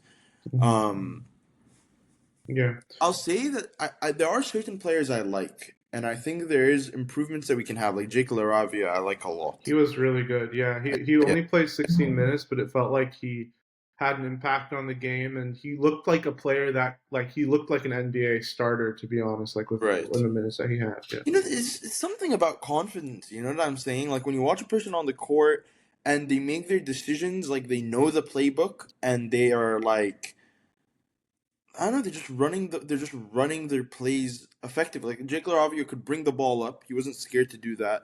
Just make a nice chest pass. Like how do I explain it? Like watching DeAndre Ayton made me feel so disappointed in terms of like whenever DeAndre Ayton was given a pass, it genuinely felt that he couldn't hold it. It felt like he had yeah, butterfingers. It felt like he wasn't willing to put in the effort. And there's just other players that are just making clean passes. Um, we're looking at we're it just doesn't it can't be it just doesn't look good, yeah. honestly. I Even with mean, LeBron, it doesn't fix the problems that we have. to be honest, I feel like there's potential on this team though. Like I don't know. I feel like Rui and Gabe. I was hoping for more from them because they had good ends to the season last year, even in the playoffs. They played decently well. Rui in that Timberwolves series was one of the only bright spots. So I think like I'm not gonna hit the panic button just yet. It is only game one, but I agree with you in that it felt like I was just watching last year's team with an improved So, Luca. Mm-hmm. who is your starting five for the Lakers right now? I mean, Everyone healthy. with or without everyone healthy, I'd say Luca, LeBron, Austin Reeves, Rui, and Aiton. I mean, I know like even you said yesterday that Jackson Hayes looked better than Aiton. I completely agreed. I'm actually surprised to see Jackson Hayes only played 14 minutes because it felt like he was on the court longer. But that's just because he just looked like a better player. But I think that we need Aiton to wake up and actually play up to his potential, which I know so many teams have said in the past, I'm sure, in order for this team to do anything. And so I think you can't go away from him after one game. Yeah, I mean, we're looking at us just playing it because we know that with Hayes we're just not going to improve, so we're just going to keep hoping. Yeah, yeah, Aiden after the game talked about it. And Aiden said that he recognizes that he was playing as a confusing pick and roll player because him and Austin Reeves literally couldn't find each other. And he like even admitted to being like he's almost like in himself is being unpredictable for the guard and not just playing like not doing setting good screens and stuff. But it's all fun for you to be able to recognize it if you're not actually like, producing. Yeah. Well, the other thing is like I'm a little. I mean, I guess I knew what kind of moves the Lakers made this offseason, so maybe this shouldn't surprise me too much. But we played 9 deep in the first regular season game. In comparison, the Warriors played 11 deep with like players playing real minutes, with the exception of Santos, who only played a few minutes towards the end. But everyone else played real minutes, like 15 plus minutes. And on the Lakers, I just feel like we don't have that depth. And It's yeah, also crazy because Marcus Smart got fouls, like 4 fouls, like straight away. Like I felt like I blinked and Marcus yeah. Smart was in foul trouble. He was trying to play with energy and aggressiveness and trying to show that he's still a top tier defender against Steph. But obviously he's not that guy anymore. I like we're about to do our Western standings, and this kind of overlaps with what I wanted to talk about the Warriors. The spoiler alert here is that I don't have the Warriors in my top 8, and in full disclosure, I made this top 8 before yesterday's games, but I'm not going to overreact based on one game. What I saw from the Warriors yesterday was a lot similar to what we were saying about the Lakers. A lot of the same team. I mean, they added Al Horford, and that's pretty much it. I think that their offense, they're going to have more trouble on offense than the Lakers this season, even though it didn't look like it yesterday. Their entire offense comes from Jimmy and Steph, who are older and are have been decently injury prone in recent seasons. And I think if one of them goes down for any extended period of time, the Lakers are just going to be definitely not a top 8 team in the West with how competitive it is.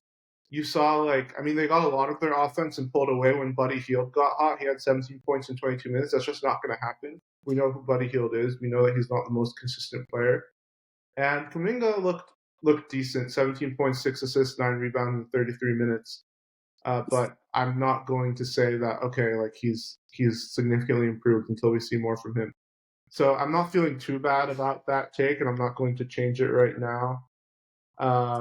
I just think that I would actually take my Lakers team over this Warriors team still, because we have a top 3 player in the NBA in my opinion, and I think that we can get more from Rui and Gabe and even Ayton, and when LeBron comes back. So that's kind of how I see it.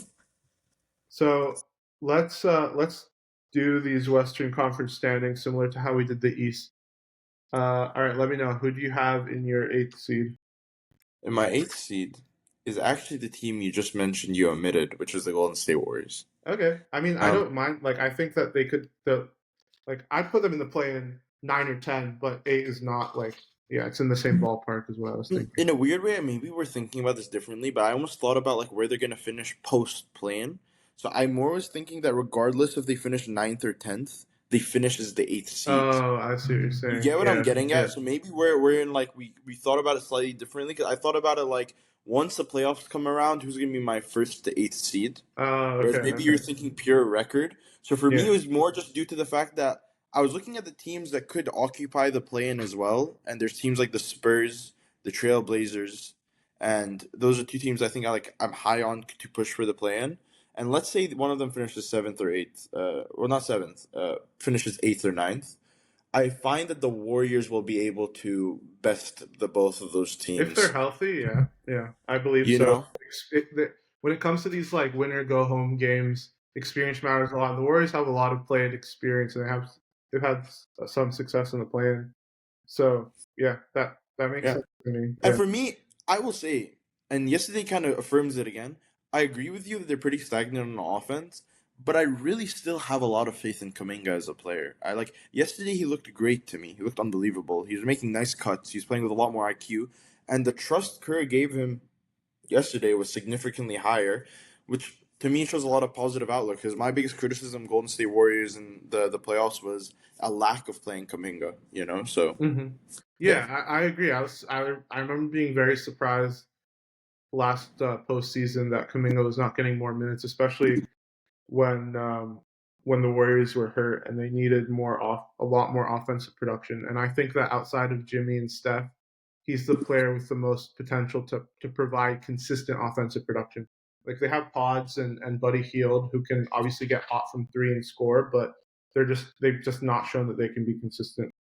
So in my eighth seed, I have one of the teams you mentioned in the play-in, the Dallas Mavericks, and actually, I For the remember, Mavericks? yeah. So What do you actually, mean? The Dallas Mavericks? yes. I didn't mention them in the play-in, dude. I said Trailblazers or Spurs. There's no way I'd say Dallas Oh! Mavericks. Oh yeah, I thought you said Dallas Trailblazers or Mavericks. Mavericks? All right, Have we lost our minds? listen to me. One Listen of to the me. best. Let me make my case. What? Let me make my case. I actually wanted to put them higher. I mentioned in the last podcast that I actually really like their team, and I think that they can be one of the best defenses in the league. And I think that counts for something. But I just went back and reviewed some of their like health issues, and Anthony Davis has only played an average of about 56 games per season over the last 4 seasons. Yeah. Kyrie's coming back probably around the All-Star break or early 2026. And so I think that if AD gets hurt, I think D'Lo is a very serviceable replacement for Kyrie, especially in the regular season.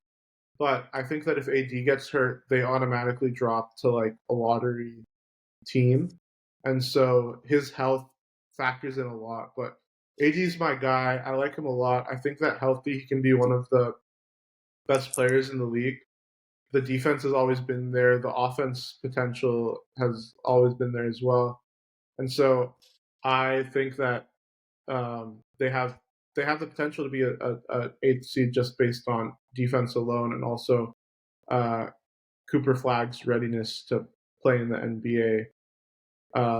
So yeah, that's my shout, and I do recognize that in a competitive West, that is going to be um, a difficult regular season campaign, but I I feel good don't. about it.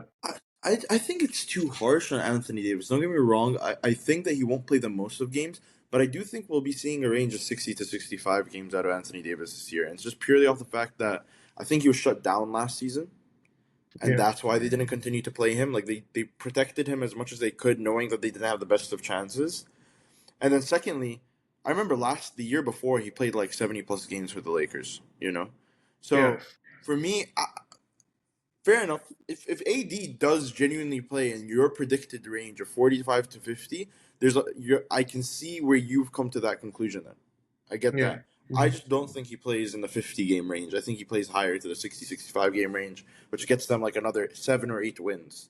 Yeah. And that by itself pushes them up. So maybe that's just a differentiation in our rankings, but I don't know. I like the entire team. I think the team to have Gafford, Lively, PJ Washington, Najee Marshall, Cooper Flag, like all of those people are probably better than like the fourth best player on the Lakers. Like all of those These guys, are all players where I get like, oh wow, these guys are incredible defensive players. I just don't know where the offense comes from.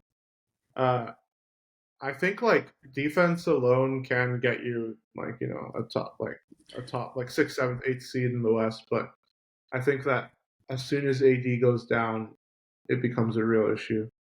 Mhm. Okay, so who do you have in your seventh seed? In my seventh seed, and this is a bit of a shocker due to the fact that I think I liked lots of their offseason moves, and it was the Los Angeles Clippers. Okay, Okay. Now, the Clippers, I don't want to sit here and say they won't by playoff time be a dangerous team. But if you want to talk about injuries and you want to talk about old players and you want to talk about like not the most reliable players to have, Kawhi Leonard is the top of that list. So if I take Kawhi out of that team, I'm left with Chris Paul at this age, James Harden at this age, Bradley Beal, who we've already known there was so much criticism on him in the Suns, which is why he's signing in as a bench player. John Collins is a good signing. Then you have Zubac, but you've lost Norman Powell. yeah, I don't think there is enough replacement. Like that, Norman Powell is understated how much of a loss that is to the team because he was the only reason why they're keeping up in the regular season last year. Because he's just getting 20 points a game. Playoff time, he wasn't. I'm saying if Kawhi's healthy, playoff time, Bradley Beal finds his rhythm, Harden figures out how to play, in the playoffs in Game 7s, Game 6s, I don't know. then there's It's gonna big if. it's a big if. Yeah, he's had a long NBA career to try and prove that he Yeah. can do that. But don't I don't disagree with a lot of what you said. I have them. I don't have them in the seventh seed, but I don't have them too much higher up. We did our basketball fantasy draft, and this one guy, Richard, drafted like we were in 2015 or something. He had like Paul George and Russell Westbrook and I don't know, like Chris Paul and Jimmy Butler and like all the All Star team from like 5-6 years ago or even longer. So Yeah, that's kind of yeah. what I feel like the Clippers are doing a little bit. It's like, oh wow, Bradley Beal, oh wow, Chris Paul. Like they have the most like star power and the most draw. But in 2025, I don't know how much these players can I give agree. you. So I don't hate that at all. In my Who's your seven? seventh, I have the San Antonio Spurs. I think I think that Wemby has continued to improve, and I think that he is going to have another big jump this season. I think that they're going to get jumps from Castle and Vassell. Darren Fox. I'm a big fan of Darren Fox. I actually really like that Kings team with him and Sabonis, and so I think that he will contribute a lot to this team and bring a little bit more of a veteran presence that they're going to need. It's not going to be the same as Chris Paul, who I think was a huge boost to this team. But I think that he can fill a little bit of that role and obviously play much better than Chris Paul at this point in his career. I actually also like the potential of Dylan Harper. I think that he'll be able to contribute to this team without feeling like he has to. Um, a lot of the spotlight is shining onto him, and he has to kind of like lead and carry this team as a rookie, which like we've seen other rookies on bad teams have to do. Mm-hmm. And so, but mainly it's putting all my stock in Wembanyama being a top 4 or 5 player in the NBA.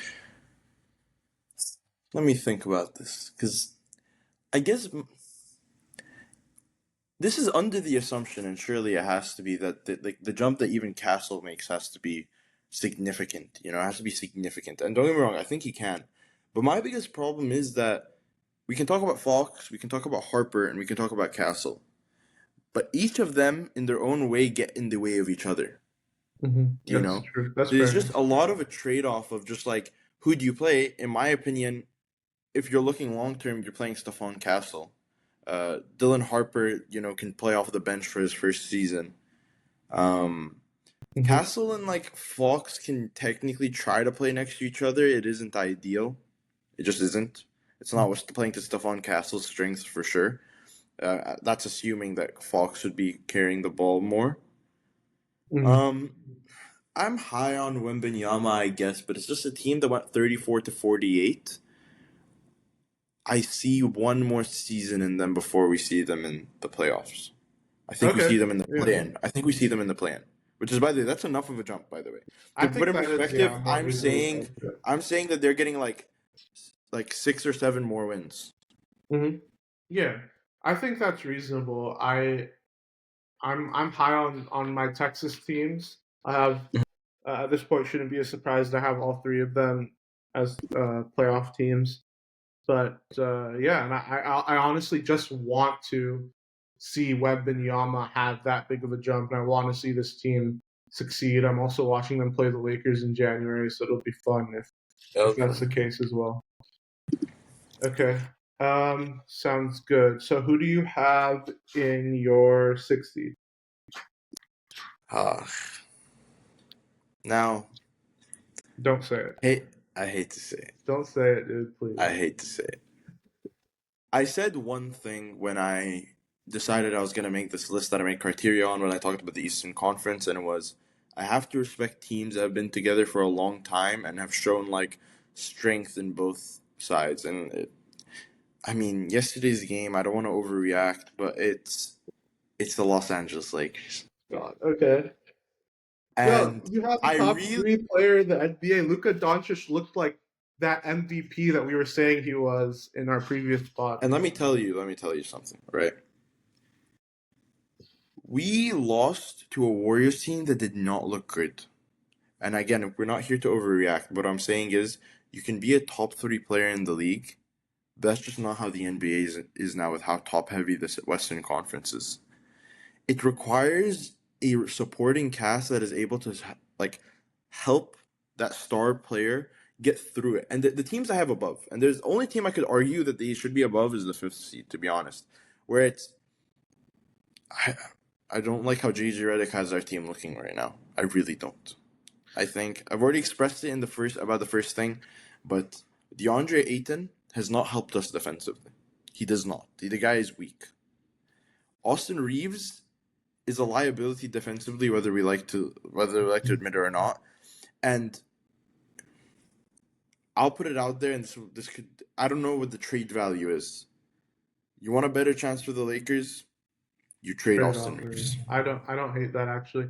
I think that I think that the offense that we saw yesterday, where like almost half our points were coming from Luka, I don't think that's going to be the norm. I think he can perform like that. You know, maybe not 40 plus points a night, but I think he can perform close to that level. And I think we can get more offensive production from Rui and Gabe, and Austin Reeves is still a great offensive player, and LeBron can come back. But Scored yes, 26. yeah, He scored 26, yeah, but the 26 wasn't even like himself. Like he yeah. doesn't even get to be his shifty self. I'm saying for I the don't know. sake of I thought he Austin played, Reeves, but I think defensively, you're right. Like, there's nothing that we can really do with the current personnel to fix some of the defensive problems. And so, I would not mind. You can't trade LeBron. Even if you did, I don't think you get much back for him at this point in his career. You obviously can't trade Luca, and so all that leaves is Austin Reeves is our only really like tradable piece. Rui's actually a solid defensive player. Like, it would make no sense to trade him. So yeah, I really like Austin Reeves, and I think he's going to continue to improve. Like, I think this season he'll be even better than last season. But we're talking from on the offensive end, and if we're talking just simply roster construction, then you have to trade him. I agree. Mhm. So I understand that you're trying to be realistic by putting them in your sixth seed, but we have a team led by Luka freaking Doncic, this year's 2025-2026 MVP. We have LeBron James, the GOAT. He's gonna come. I don't think you can win the MVP if you're gonna be that low seed, and it won't be his fault. It won't be his fault. That's what I'm saying. They're not gonna be that low seed. And then we trade Austin Reeves, we bring in some defensive players, and all of a sudden I we're looking like I I don't. think I'm we can actually. win games. I think we can win more games than the sixth seed without making the trade, just based on offensive firepower. I think that yesterday did not showcase the offensive ability that we have. We could have won that game 125-120 if we had, like, with LeBron, if we had a bit more production from some of the role I players. just need to remind you, the sixth seed last year got 49 wins. You know, like 50 wins is a good season, and that gets you also in like the sixth seed if you consider yourself you had a worse like matchups against the Clippers and stuff. So I'm just saying, like, I see a 50-win season for us. Like, I don't. That's a good. By the way, that's a good season if the West wasn't so That stacked. is a good season. Yeah, I don't. You know, Yeah. Okay. You're gonna okay. it's fine Whatever. margins. By the way, usually they jump from sixth to third now. You know, Hmm. so Yeah. you know. I have in the sixth seed the Clippers, and I don't think there's much more I have to say about that. So we can keep going. Who's your fifth seed? My fifth seed, and this is the one where I said that I could technically put the Lakers over, but I have to give the respect for where they finished last year as well, regardless of just not having always the best team, is the Timberwolves. That's my fifth seed as well. I think again it comes down to good team, lots of the same players working together. They've gotten used to each other. And when players are gotten used to each other and you just feel like they can only improve and they've gotten that playoff experience, I think we see a better Julius Randle in the regular season. I think you see an even better Anthony Edwards in the regular season, who's been historically pretty like inefficient in comparison to his playoff self.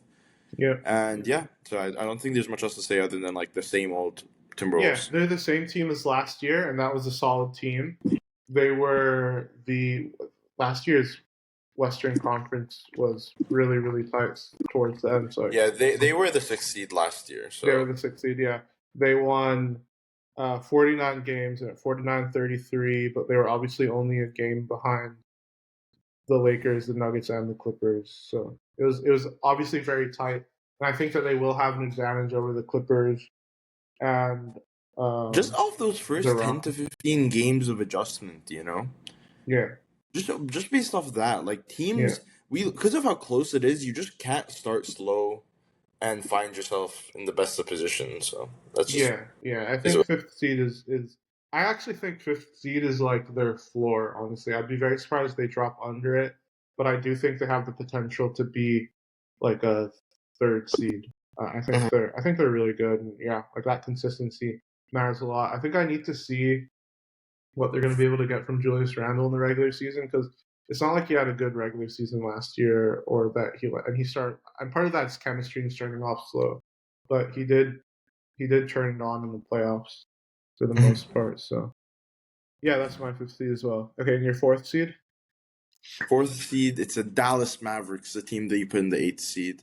I kind of went over them That already. is really, really hot. Like, I understand what you've said already about them, and I wanted to, like I mentioned in the last podcast, I wanted to put them in a 3-4 seed, and I was saying how like Cooper Flag would be pretty much in my mind almost guaranteed rookie of the year if he plays well and they're that high up in the Western Conference. But I just couldn't get there. Like I just don't know how like you get there without Kyrie until early 2026. Like even with AD healthy, it's just really hard. I don't know. He's like that's Kyrie's like arguably, well, not like probably your second best player. But Weirdly enough, watching the Mavericks towards the end of last season, where they had lost practically their two centers, they lost Anthony Davis, they lost Kyrie Irving, and they were practically like stripped down. Like they had nothing. mm-hmm. And there were certain players that like for example, Najee Marshall to me almost feels like a new signing to this team, just because of how insanely good he was for the Mavericks in that stretch. Mm-hmm.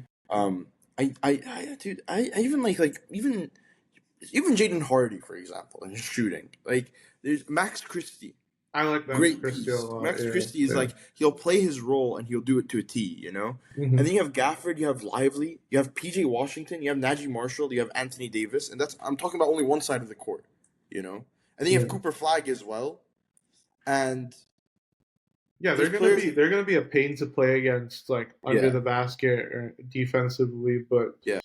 And then they even have yeah, Brandon Williams, who in himself even I have so much respect for how he played for the Mavericks towards the end of last season. mm-hmm. And I just think all these pieces, you're just gonna get a team that's great defensively with all these people that can score double-digit points.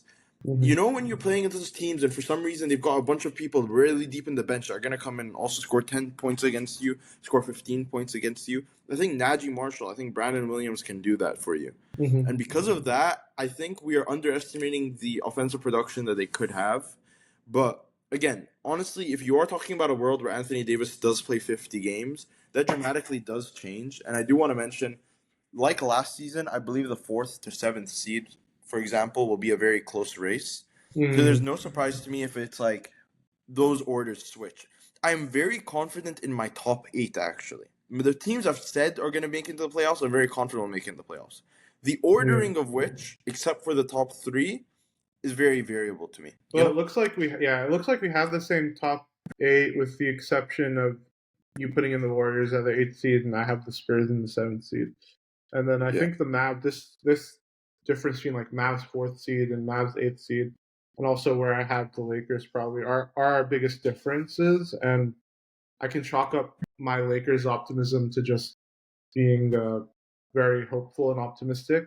With the Mavs, I think that if they were fully healthy, like they had Wait, Lakers Kyrie, are your fourth. Wait, where'd you say the Lakers were? I haven't gone to them yet, but I think that if Kyrie was healthy, I think that if Kyrie was healthy to start the season, and AD played like 60 games, then I could see them in the fourth seed. I just had trouble with some of their injury stuff. These are injuries are tough to predict. It's like it's like, do you approach this exercise assuming health across the board, or do you?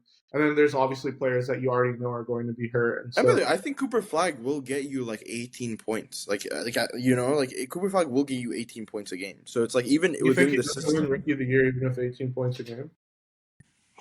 Again, I mean it matters in terms of like if someone else can average like 20 points, I just think they give it to him. There's a weird thing about Rookie of the Year where as well, they sometimes will just give it to a guy who was like as good as a first round pick because we expected a lot of you from as the number one overall. So it's like could be a situation where someone has just a bit worse stats than Cooper Flag, but people are like, but we expected Cooper Flag, you did amazing, we give it to you, you know? Yeah, it's possible. So it's even like kind of in some level like Donovan Mitchell and stuff like that. Yeah. So my fourth seed are the Houston Rockets. Oh my god. Wait. What? The Lakers are above the Houston Rockets. Bro, just chill, okay? The Houston Rockets are they look. I like their. I mean, they were a great team last year. They were second seed, and then you add Kevin Durant, who's one of the best scorers of all time. I think you have to give them credit for that.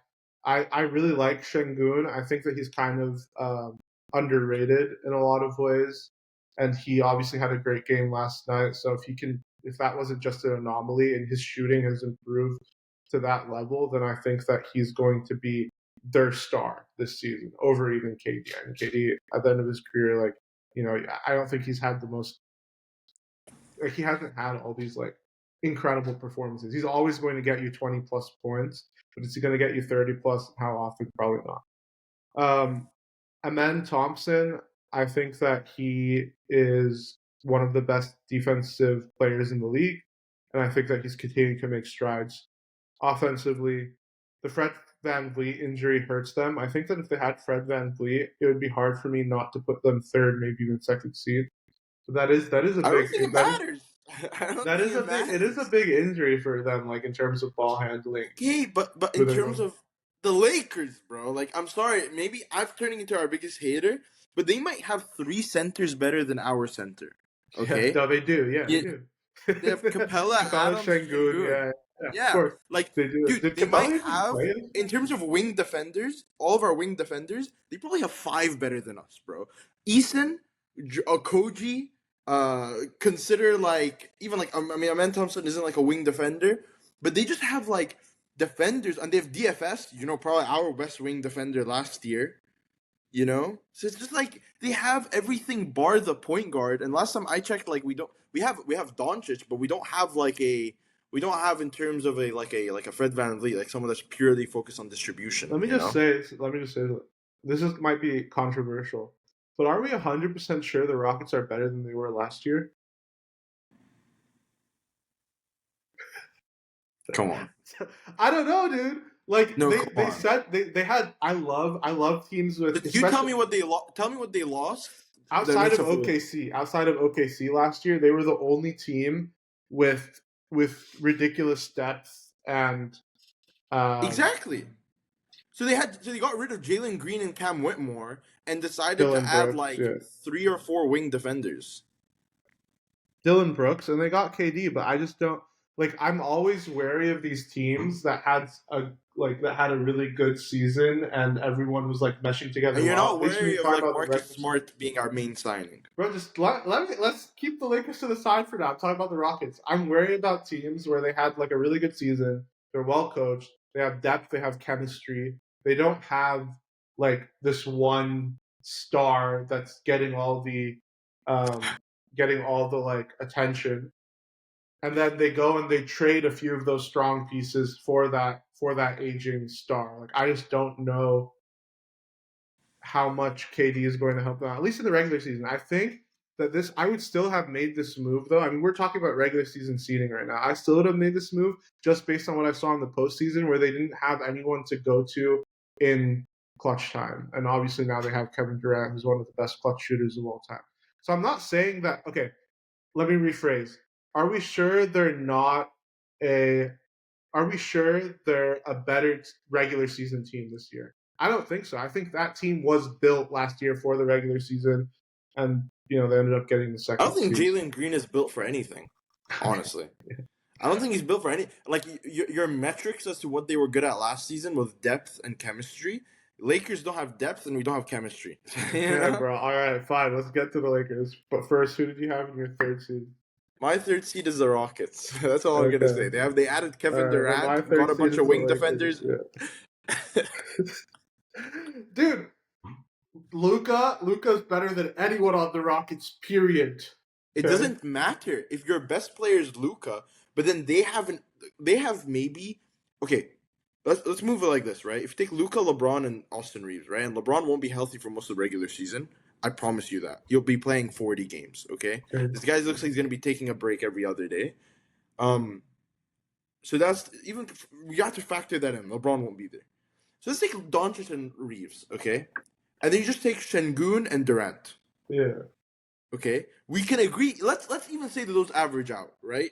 Because Okay. Austin Reeves is worse than Durant, let's say, right? I don't know, dude. I don't know. It's hard to... Listen to me. Listen, Right and now, then, okay. right now, you're saying that KD's. I don't know. Not for what I saw yesterday. Ahmed. I would trade Osprey's a better- trade maybe 8 of our players. I genuinely trade like for their maybe like their 10th best player. I'd probably trade for our like Rui Hachimura. Like genuinely at this point, like we are a mess, bro. Dude, we don't have a center. Like our DeAndre Ayton doesn't count at this point. I don't care. This guy doesn't count. This guy might get us 10 and 10, but what center in the league couldn't? The only person that couldn't was Hideki Kel that joined us towards the end of last season that we thought was going to be a decent center. The one, the Ukrainian. Why am I tripping on his name now? Bro, forget about it. I don't want to even mention that guy. Alex Len. Alex Len, there you go. The Kings legend. Yeah, no, that guy was terrible. And we had other options other than him. I can't remember. Christian Koloko, Trey Jemison. No, I don't mean like on the team. Like when we wanted to sign a center, there were like G League players that probably would have been better. Like Moses Brown was during G League. Anyway, okay, we'll revisit this, but dude, I was expecting, like we just said, Luka was going to be MVP. We're talking like Barcelona trebles. I was expecting you to meet me at the same level of delusion, but no, you just roasted the hell out of me. You sound like one of my Warriors friends, bro. Come on. I was expecting you to meet me here. I was like, oh, Karam might happen in the second seed. Do I want him to out homer me or not? Maybe I just want the audience to feel a bit represented on this podcast. Whatever, dude. All right. So it sounds like we have the same top two. So who do you have winning the West, at least in the regular season? I have OKC winning the West, of course, meaning Nuggets get second. I don't think OKC recreate a 68-win season. I think they recreate like a 62 or 63-win season. I think this comes from a lot more from the help of the supporting cast. Shea probably averages a bit less. I will say one thing. Nuggets would have dropped to my third had the Rockets actually had Fred VanVleet. Rockets would have moved into second for me. I think the lack of a point guard is why I didn't put them second. Nuggets, the reason I've put them second, very high up, of course. I'm not dissing them by not putting them first. They've been doing it for so long. I think at this point they don't care about getting first for even a second. Another thing is, I think they just made some nice deals. I think having Valanciunas to back up Jokic for the first time, we have a decent center backing up Jokic. Before they had DeAndre Jordan, that's horrible. I don't even know how they had DeAndre Jordan for the longest time. Genuinely, like you would think at some point they realized we could go pick up a guy that from like the G League that would do better than DeAndre Jordan. He's just a hype man. Last year during the postseason, they were playing like 6 deep most games, sometimes 7 if Strawberry was playing okay. Like, and then dude, Bruce Brown's back. That's huge because he was huge in their championship season. Yeah, he had a rough season last year, but he was really good. And I think it's like just when you play with Jokic, I think that just naturally inflates your performance. Also, your role, it's just your role. Although they added Tim Hardaway Jr. Good on the Pistons. No, their team is significantly better than last year's team. Like that's no doubt. With like the additions that they made, like Cam Johnson, incredible addition. Tim Hardaway Jr. great. Bruce Brown great. Like Valanciunas, that dude is actually like a super solid player who hasn't been in a good situation since like probably ever. Like he's played for the Pelicans. And, like so he's just like, but he is a really good. But he's really really good. And now in the short amounts of time where Jokic is off the court, you can actually run the offense. Last time we saw Valanciunas in a good situation was the Raptors, right? So, and he was great there. I really like Christian Braun. I think he's a winning player. I think that if he can upgrade his offense a little bit, he can be their one of their best players. And Aaron Gordon, I mean, there's not much that has to be said there. He had an incredible playoff run, and there'll always be the injuries, and it's not like he had an amazing regular season, but Yeah. he's still there. And then they have young guys like Payne Watson and Julian Strother who had flashes last season. We'll see what they do this year. So I think their team is incredible. I mean, they took OKC to 7 games last year with this like 6-man roster, Yeah. So they're significantly better, and they still have arguably the best player in the world on their team. So yeah, I also have the Nuggets in second, and again, no diss to them. OKC is just the best team in the league. There's no reason to believe that they're not going to be better than last year. I agree that 68 wins is tough to replicate. Teams struggle, like great regular season teams struggle to replicate it year after year because, like you said, once you've gotten to the peak, or even if you've gotten like decently far in the playoffs, it's like that's where your focus is now, and you don't get up as much for a regular season game. Plus, there's something to say about they're now. Last year they were like, I think everyone knew they were the best team, but they were still like, okay, they still need to go prove it. Now they've proven it, and they're the defending champions, and teams are going to get up to play them for sure. Mm-hmm. So Agreed. I just think that you can't in good conscience point Too to big of a anything. gap as well. Too big of a gap last year to think that that team can make up that gap. Like they were above by 16 wins, So Yeah, you just can't in good conscience point to anything. Like they're the same team, just they're just a year older. So yeah, I agree. Okay, so let me just rattle them off real quick. So your top 8, the 8th seed you have the Warriors, 7th seed Clippers, 6th seed Lakers, you traded, 5th seed Timberwolves, 4th seed Mavericks, 3rd seed Rockets, 2nd seed Nuggets, 1st seed OKC. My 8th seed was the Mavs, 7th seed Spurs, 6th seed Clippers, 5th seed Timberwolves, 4th seed Rockets, 3rd seed Lakers, 2nd seed Nuggets, and 1st seed OKC. And again, I don't think there's a point in going over. I could have stayed with you on the Lakers being above Timberwolves and Mavericks. I cannot be there with the above Rockets. That's the one where I was like, okay, now we're going crazy because like Mavericks and Timberwolves, I see the vision. I see it. Timberwolves are not the most stacked with names on the roster and like scorers and players like not Dude, when was the last time KD was on a good team? Like, I just don't. State Warriors, what are we talking the Golden about? State Warriors. That was the last time he was on a good team. But And how many seasons have the been? Nets? Also, he was great with the Nets. He literally was whether he's great or not. A toenail. He was a toenail from the finals, like practically. Whether he's great or not is different than whether his team was great or not. I don't know. I just think that wherever he goes, he was almost in the finals. They could have won the championship that year had he not had his foot not stepped on the line. Wherever he goes, dysfunction seems to follow. I think that. Where has dysfunction followed? The Suns last year, that was the most dysfunctional team I've ever seen. And the Nets, I mean, that team fell apart. He almost willed them to the finals. How's it his fault that James Harden and Kyrie Irving got hurt? Almost, yeah. If Kyrie Irving's healthy, they win a championship that year. I fully believe that. Okay. Well, I guess we'll get to revisit this. Towards the end of the season, and we'll see. I'll make sure to put this away somewhere safe. But so that'll end this pretty long podcast. We'll be back after El Clasico, probably Monday, to go over what happened there.